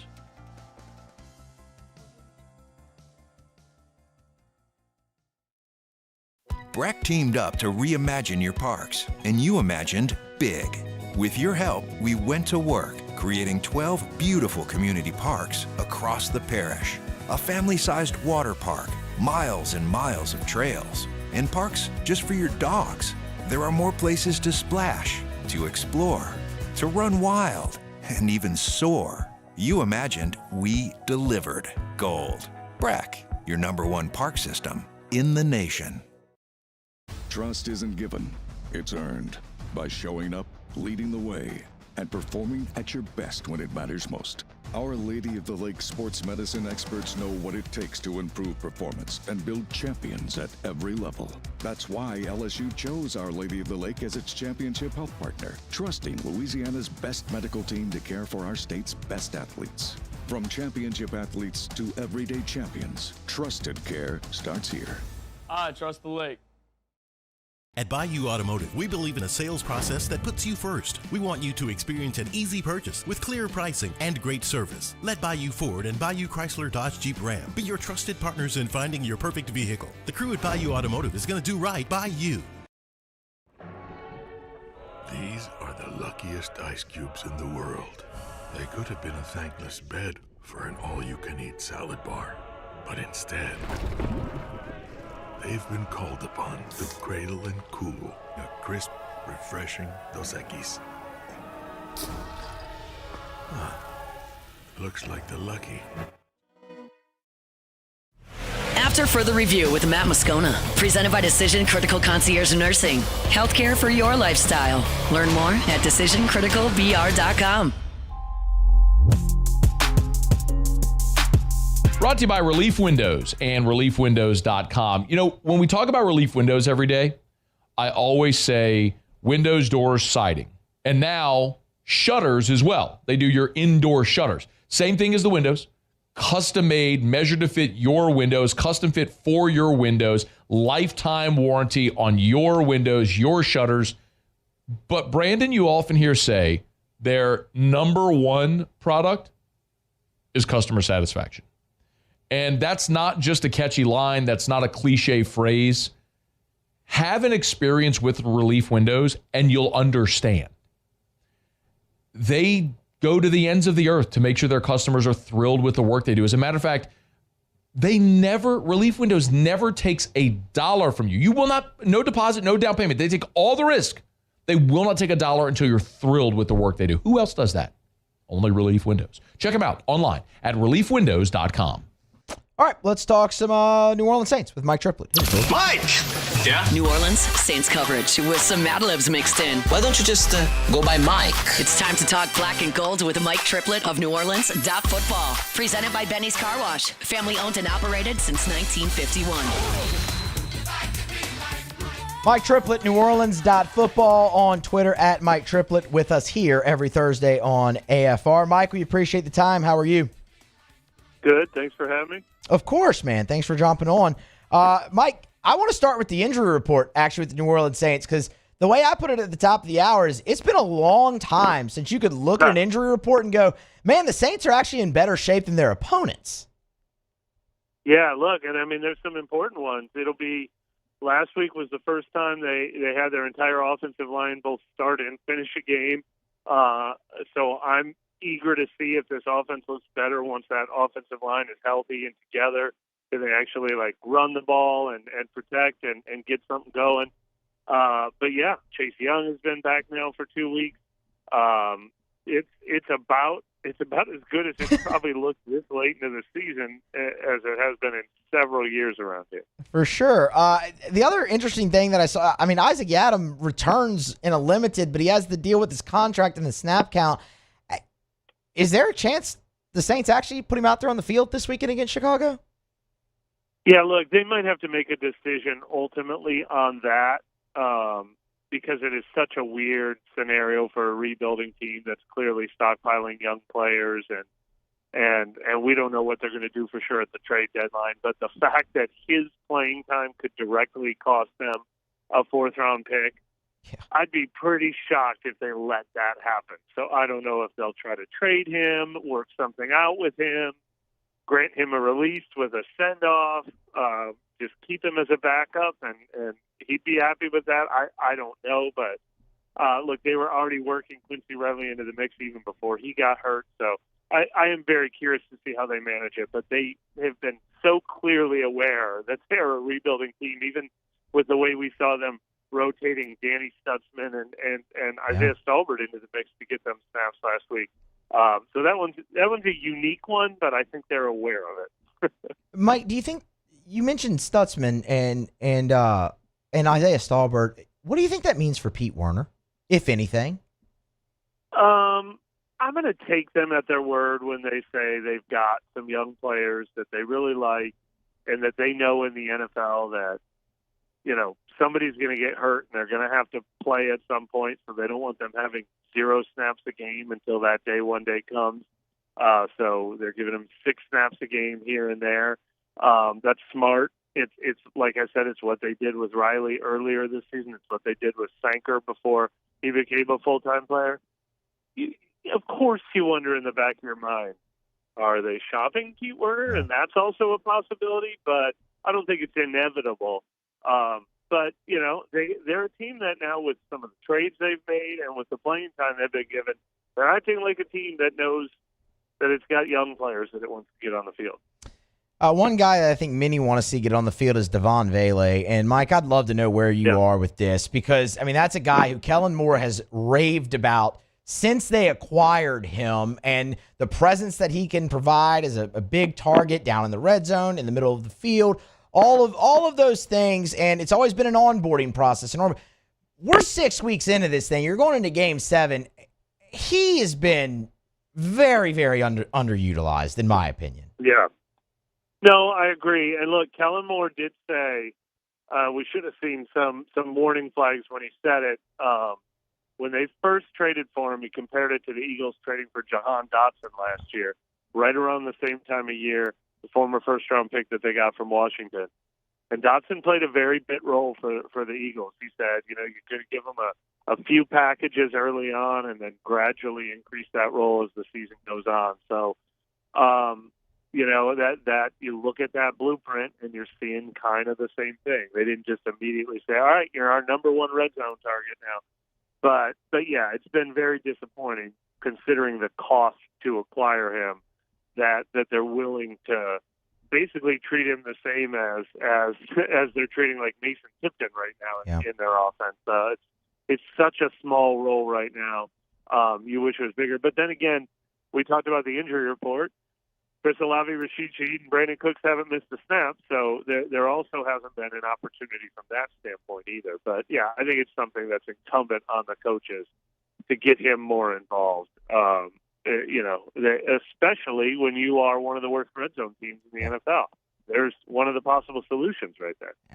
That kind of is the thing, right? And you said it, it's not like he was going to come in and be the red zone target immediately, but, you saw Taysom Hill in the running game back in that position in the red zone. You got a touchdown off of that. But, the big target. And you've seen it from Vele at points already this season. They've thrown the ball down there to him, and it's resulted in points. It's one of the more head-scratching things, I think, with this team right now. You mentioned Chris Olave, and, Mike, I'd love to know where you are right now with Olave. A guy who fancies himself as a number one. They picked up the option on him to try and make him the number one, and the returns this year just haven't been up to that of a number one. Yeah, look, I'm in the middle of writing an Olave story that's going to post within the hour probably, and I'm saying he's so close. We got to talk to him today. He's so close to having the season he wants, and obviously, obvious play on words after this last game. It's just outside of his grasp. He's second in the NFL in targets this year, only one behind Puka Nacua. So he'll probably be first in the NFL in targets after this weekend. He's close to top 10 in catches, but it's not the money plays. It's not happening in the end zone. It's not winning games. It's not deep down the field. It's one touchdown all season. It's missed opportunities to make these, like, are you Jamar Chase or Justin Jefferson or aren't you? Because that's the class you want to be in. Now, look, he did acknowledge that he was shaking off some rust after missing the last 8 games of last season and took him a little while to find his rhythm. He thought he was finding it in this game, and it felt like his best game. And then those drops ruined everything. But there's still the possibility that, he's rounding into form. So I'm certainly not going to give up on him. But it's been frustrating that it hasn't happened sooner or more consistently, no doubt about it. Do you think there's a possibility that he's a trade candidate for the Saints come the deadline, maybe? Yeah, the one thing that makes some of the money guys tougher decisions as trade candidates is if they ever become free agents, you get the comp picks for them. So, like, I don't think Olave is the kind of guy that you would trade for a 4th-round pick, and I think he could be a big part of your future. I don't know if teams are offering 2nd-round picks right now. I would think they would have to consider that if teams are, but I don't know that teams are. So that's kind of a weird conundrum. He's definitely not a trade and get whatever you can for him guy, though. He's only traded if you're getting something special in return for him.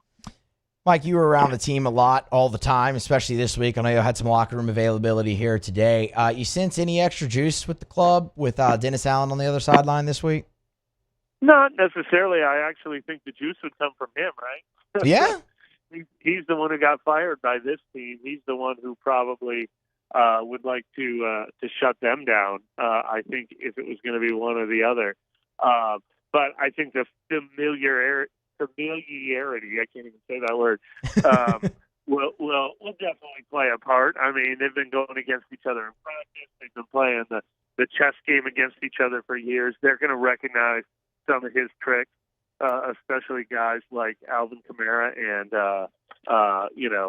Chris Olave, or guys who've been here for 3 or 4 years, Eric McCoy, who makes so many important decisions at the front of that offense. So I think the gamesmanship aspect of it will add an intrigue to it. But if there was somebody who had a revenge game in mind, it'd be the guy in Chicago. All right. I feel like Kendre Miller might have a little extra juice for this one, Mike. Excellent, fair point. If there's one guy at number 5 might be wanting to make a statement this week. Last one, Mike. Your time very much appreciated. Mike Triplet, NewOrleans.football. Get him on Twitter X at Mike Triplet. Spencer Rattler. I've been thinking all day really kind of how to ask you this without putting it all on Spencer Rattler because it's not all on him. But, man, they've had opportunities at the end of games to either go down and tie or go down and take the lead. Are Spencer Rattler in this offense close to accomplishing that, in your opinion? Yeah, I mean, it's what I just said about Olave. I think Rattler just had his best game of the season this last week, and it's just missing the home runs. Like he's like a 300 hitter who's getting on base a lot, who's hitting singles and doubles, and just not quite, the red zone or the game-winning drive or the deep touchdown. Obviously, they got their first one to Shaheed a week ago, and then they had this 53-yard catch to Olave at the beginning of this game. But it also feels close. It also feels like it's getting closer each week. He's just in such a unique circumstance because he's playing for a 1-5 team that might end up with a top 3 pick next year, and they have the 2nd-round pick in the building. That it feels like he's up against some sort of deadline pressure as opposed to being a guy who has a year or two to keep growing. But that's also us looking at it from the outside. Maybe this team has seen enough to say, yeah, we are going to spend the next year or two developing this guy, because that wouldn't be crazy either. But yeah, it's hard for us looking from the outside, analyzing him. Is he enough, or do you need more? He's not playing bad enough to be down on him, but he's not making those exceptional plays that just say, that's it, they got their guy. Like, he's not making, he hasn't had the Drake May game that we just saw in the Superdome yet. But he's not. It feels like he's in that neighborhood. We're just waiting to see it. It's a weird sort of limbo with this entire team right now, because there are signs of optimism, but not quite what you want to see to be like, oh, wait a minute now, they're trending very much in the right direction.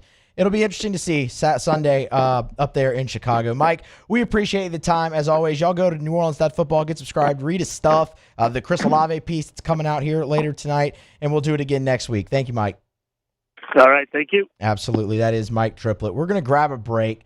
We'll come back on the other side, and Jimmy will be here. Tell us what we're betting on here. ALCS, Thursday Night Football, some college football. We'll get Otter Locks next to close out AFR. AFR. We're brought to you by Goodwood Men's Sexual Wellness. Visit yourgoodwood.com, yourgoodwood.com. Yes, hormone replacement therapy. Yes, NAD+. Yes, BPC 157. Yes, ED treatment. The bottom line is, gentlemen, I don't care how old you are. It's about how old you feel And do you want to feel like you did when you were younger? Do you want to live a more vital life? Do you want to live a more energetic life where you wake up in the morning, your feet hit the floor, and you're rip-roaring ready to go? Where you're motivated to get in the gym, where you have a great libido, where you have great mindset, energy, mental clarity, memory, all that sort of stuff. It's possible. It's affordable. Goodwood Men's Sexual Wellness can help you do it. Hormone replacement therapy could be a giant part of that for you. NAD Plus can literally help your cellular optimization to make you younger at a cellular level. BPC 157, tremendous in helping in recovery. Learn more. YourGoodwood.com. Need security services you can count on? With Veteran Security Services, you're always protected. Locally owned and proudly serving the Gulf Coast, they're not some big national firm chasing profits. They're neighbors protecting neighbors. From petrochemical plants and healthcare facilities to port and maritime operations, Veteran Security delivers reliable protection you can trust. Choose community. Choose confidence. Choose Veteran Security Services. Visit veteransecurityfirm.com. Raising Cane's is our victory meal. Football fans are some of the most dedicated fans in sports. It's a fundamental quality we share, and that fuels every single order of our hand-battered chicken fingers. Wherever there's football, there's Raising Cane's. One love. Let's go. Parish Construction and Roofing. This is Coach Kim Mulkey. Go to parishbuilt.com for all of your roofing needs. From your hometown, parishbuilt.com. Hi, this is Beth Serena. Welcome to my pool.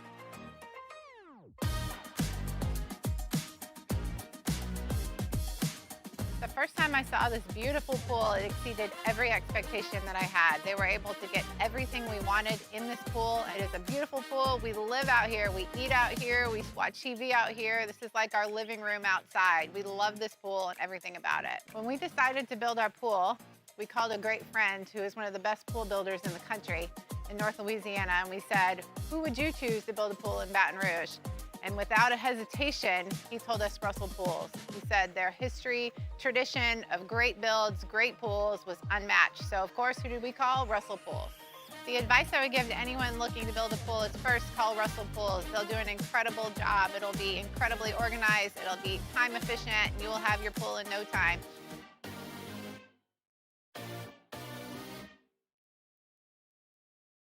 Today, we are shaping tomorrow. We are researching how extreme stress impacts the immune system, from trauma victims to athletes and even astronauts. Our work is leading the way in sepsis treatment, saving countless lives. We're unlocking the mind with music in exciting new ways. Our Lady of the Lake Health and LSU are improving the health of our state. That's the impact of champions. Imagine the impact we'll have on the future. Together, we roar. At Auctioner, we know healing is a team sport. That's why we've partnered with world-renowned orthopedic surgeon Dr. James Andrews to create the Auctioner Andrews Orthopedics and Sports Medicine Institute. Whether you're a professional athlete or a weekend warrior, our team of specialists are dedicated to getting you back in the game. So whatever your reasons are for reaching your personal best, we've only got one. You. Auctioner Andrews Institute. After further review with Matt Moscona, presented by Decision Critical Concierge Nursing. Healthcare for your lifestyle.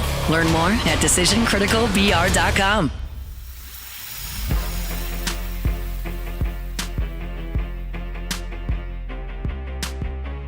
All right, wrapping up Thursday edition here of AFR. Matt's back in the chair tomorrow, live from Nashville, Friends in Low Places on Broadway for the show. We have one thing left to do. That is, of course, Otter Locks. Otter Locks. All right, time to win some money. Presented by Total Maintenance AC Repair. Same-day service means you will never sleep hot. 480-1000. We are Total Maintenance. I think it's safe to say that I won the bet. Otter's got us a 5-pack here on this Thursday night. Otter, how you doing? Good, Moose. How you doing, buddy? I'm doing fantastic, man. Been a great show. Show. So, 3 of those are Calusi's NHL picks. So he went 3-0 last week to start off the season. So we'll come right back with him. He's got the Maple Leafs. These are all money line plays. Maple Leafs minus 135. The Edmonton Oilers minus 170. And the Montreal Canadiens minus 148. There you go, Jordan. Colucci, 3-0, huh, Otter? 3-0? 3-0 last week, a little hat trick. It's going to be a good we'll see if we Colucci can year. do again.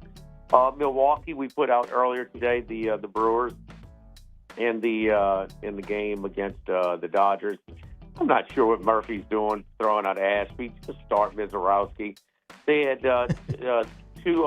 one run in, 2 on, 1 out, and he decides to pull him. Mizorowski comes in to strike out the next 2 guys to get out the inning. Brewers respond with one in the top of the second. That's where we are now in the bottom of the second. Dodgers batting, bottom of the second.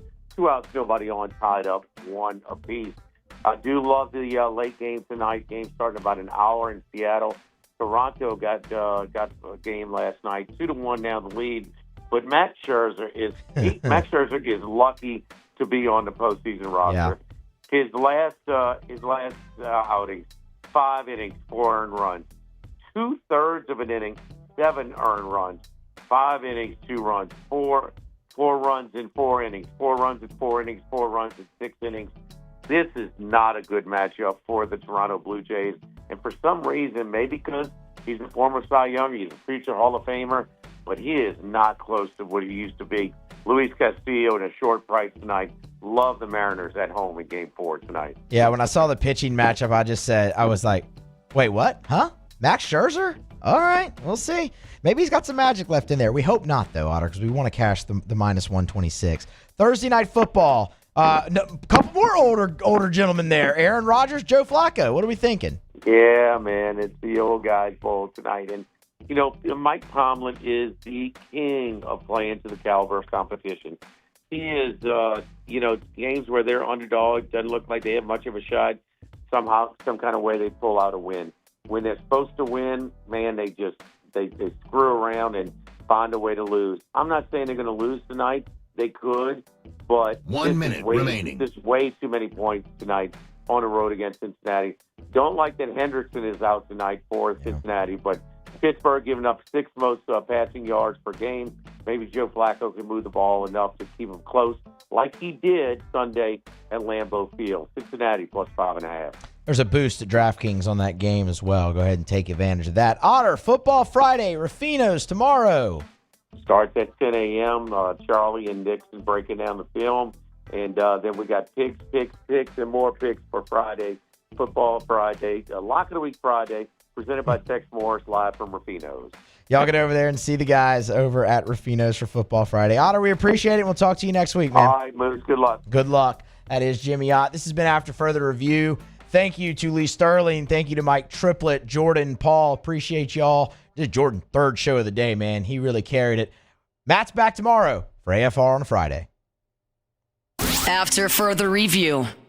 Always a pleasure to tell you about our friends at the Williamson Eye Center. Check them out online at williamsoneye.com. They've got locations all over the greater Baton Rouge area. On the Baton Rouge General Campus, you turn off a Bluebonnet onto Picardy, you make that right. And then right there at the stop sign, the building on the right, the first 2 floors, that's the Williamson Eye Center. State-of-the-art dry eye center, and it's full service. Of course, they have their state-of-the-art surgery center there where you can have your LASIK or whatever surgical procedure you're having. But they have your standard annual eye exam as well at the Williamson Eye Center. Learn more at williamsoneye.com. The thing I tell you every day is take the advice that I was given and change your life. To give yourself the gift of sight is absolutely incredible. If you're someone like me who spent your life with contacts or glasses, there is a way to be done with it forever. williamsoneye.com. Go see Dr. Blake Williamson for that free consultation. 924-2020.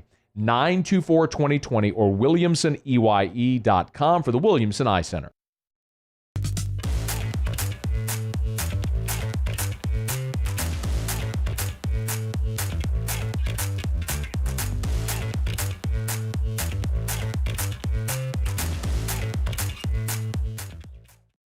At Luba Workers' Comp, our journey began over 30 years ago with a simple belief. Our clients come first. At Luba, our business has always been focused on people, not policies. Through every success and challenge, we've continued to grow because we've stayed true to our values, committed to providing you with genuine dependability. Because your well-being is more than a priority. It's our purpose.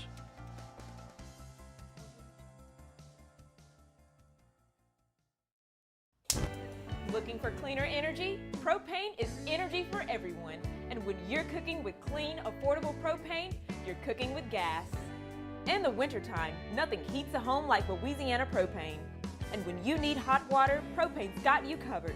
Oh, and you won't regret that propane generator when the power goes out. I'm Miss Louisiana, Gabrielle McLeod, and to find more information and to find a propane dealer near you, visit louisianapropane.com. ED, low T, or simply seeking to optimize your health and performance? Goodwood Men's Sexual Wellness offers a range of discreet services to address your specific needs. We empower men to reclaim their health and confidence. Visit yourgoodwood.com. Every winner knows a great play starts with a solid game plan and the right team by your side. At Sunshine, we're here to keep your operation running strong. From tractors to harvesters, we've got the John Deere equipment you need to tackle every job with confidence. Because when the work's done right, there's more time for the things that matter, like cheering on your favorite team. Make Sunshine Quality Solutions part of your playbook this season and learn more about what it means to be powered by Sunshine at sunequip.com. Breck teamed up to reimagine your parks, and you imagined big.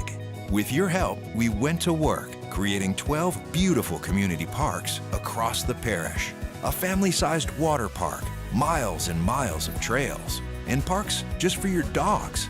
There are more places to splash, to explore, to run wild, and even soar. You imagined, we delivered. Gold. Breck, your #1 park system in the nation. Supreme Jasmine is premium American-grown rice. From local farms to your table, every grain is supreme. Pick up a bag of Jasmine or any other of our Supreme American rice. Tiger Country is 100.7 The Tiger. In the car on 100.7 FM or on the 100.7 The Tiger app.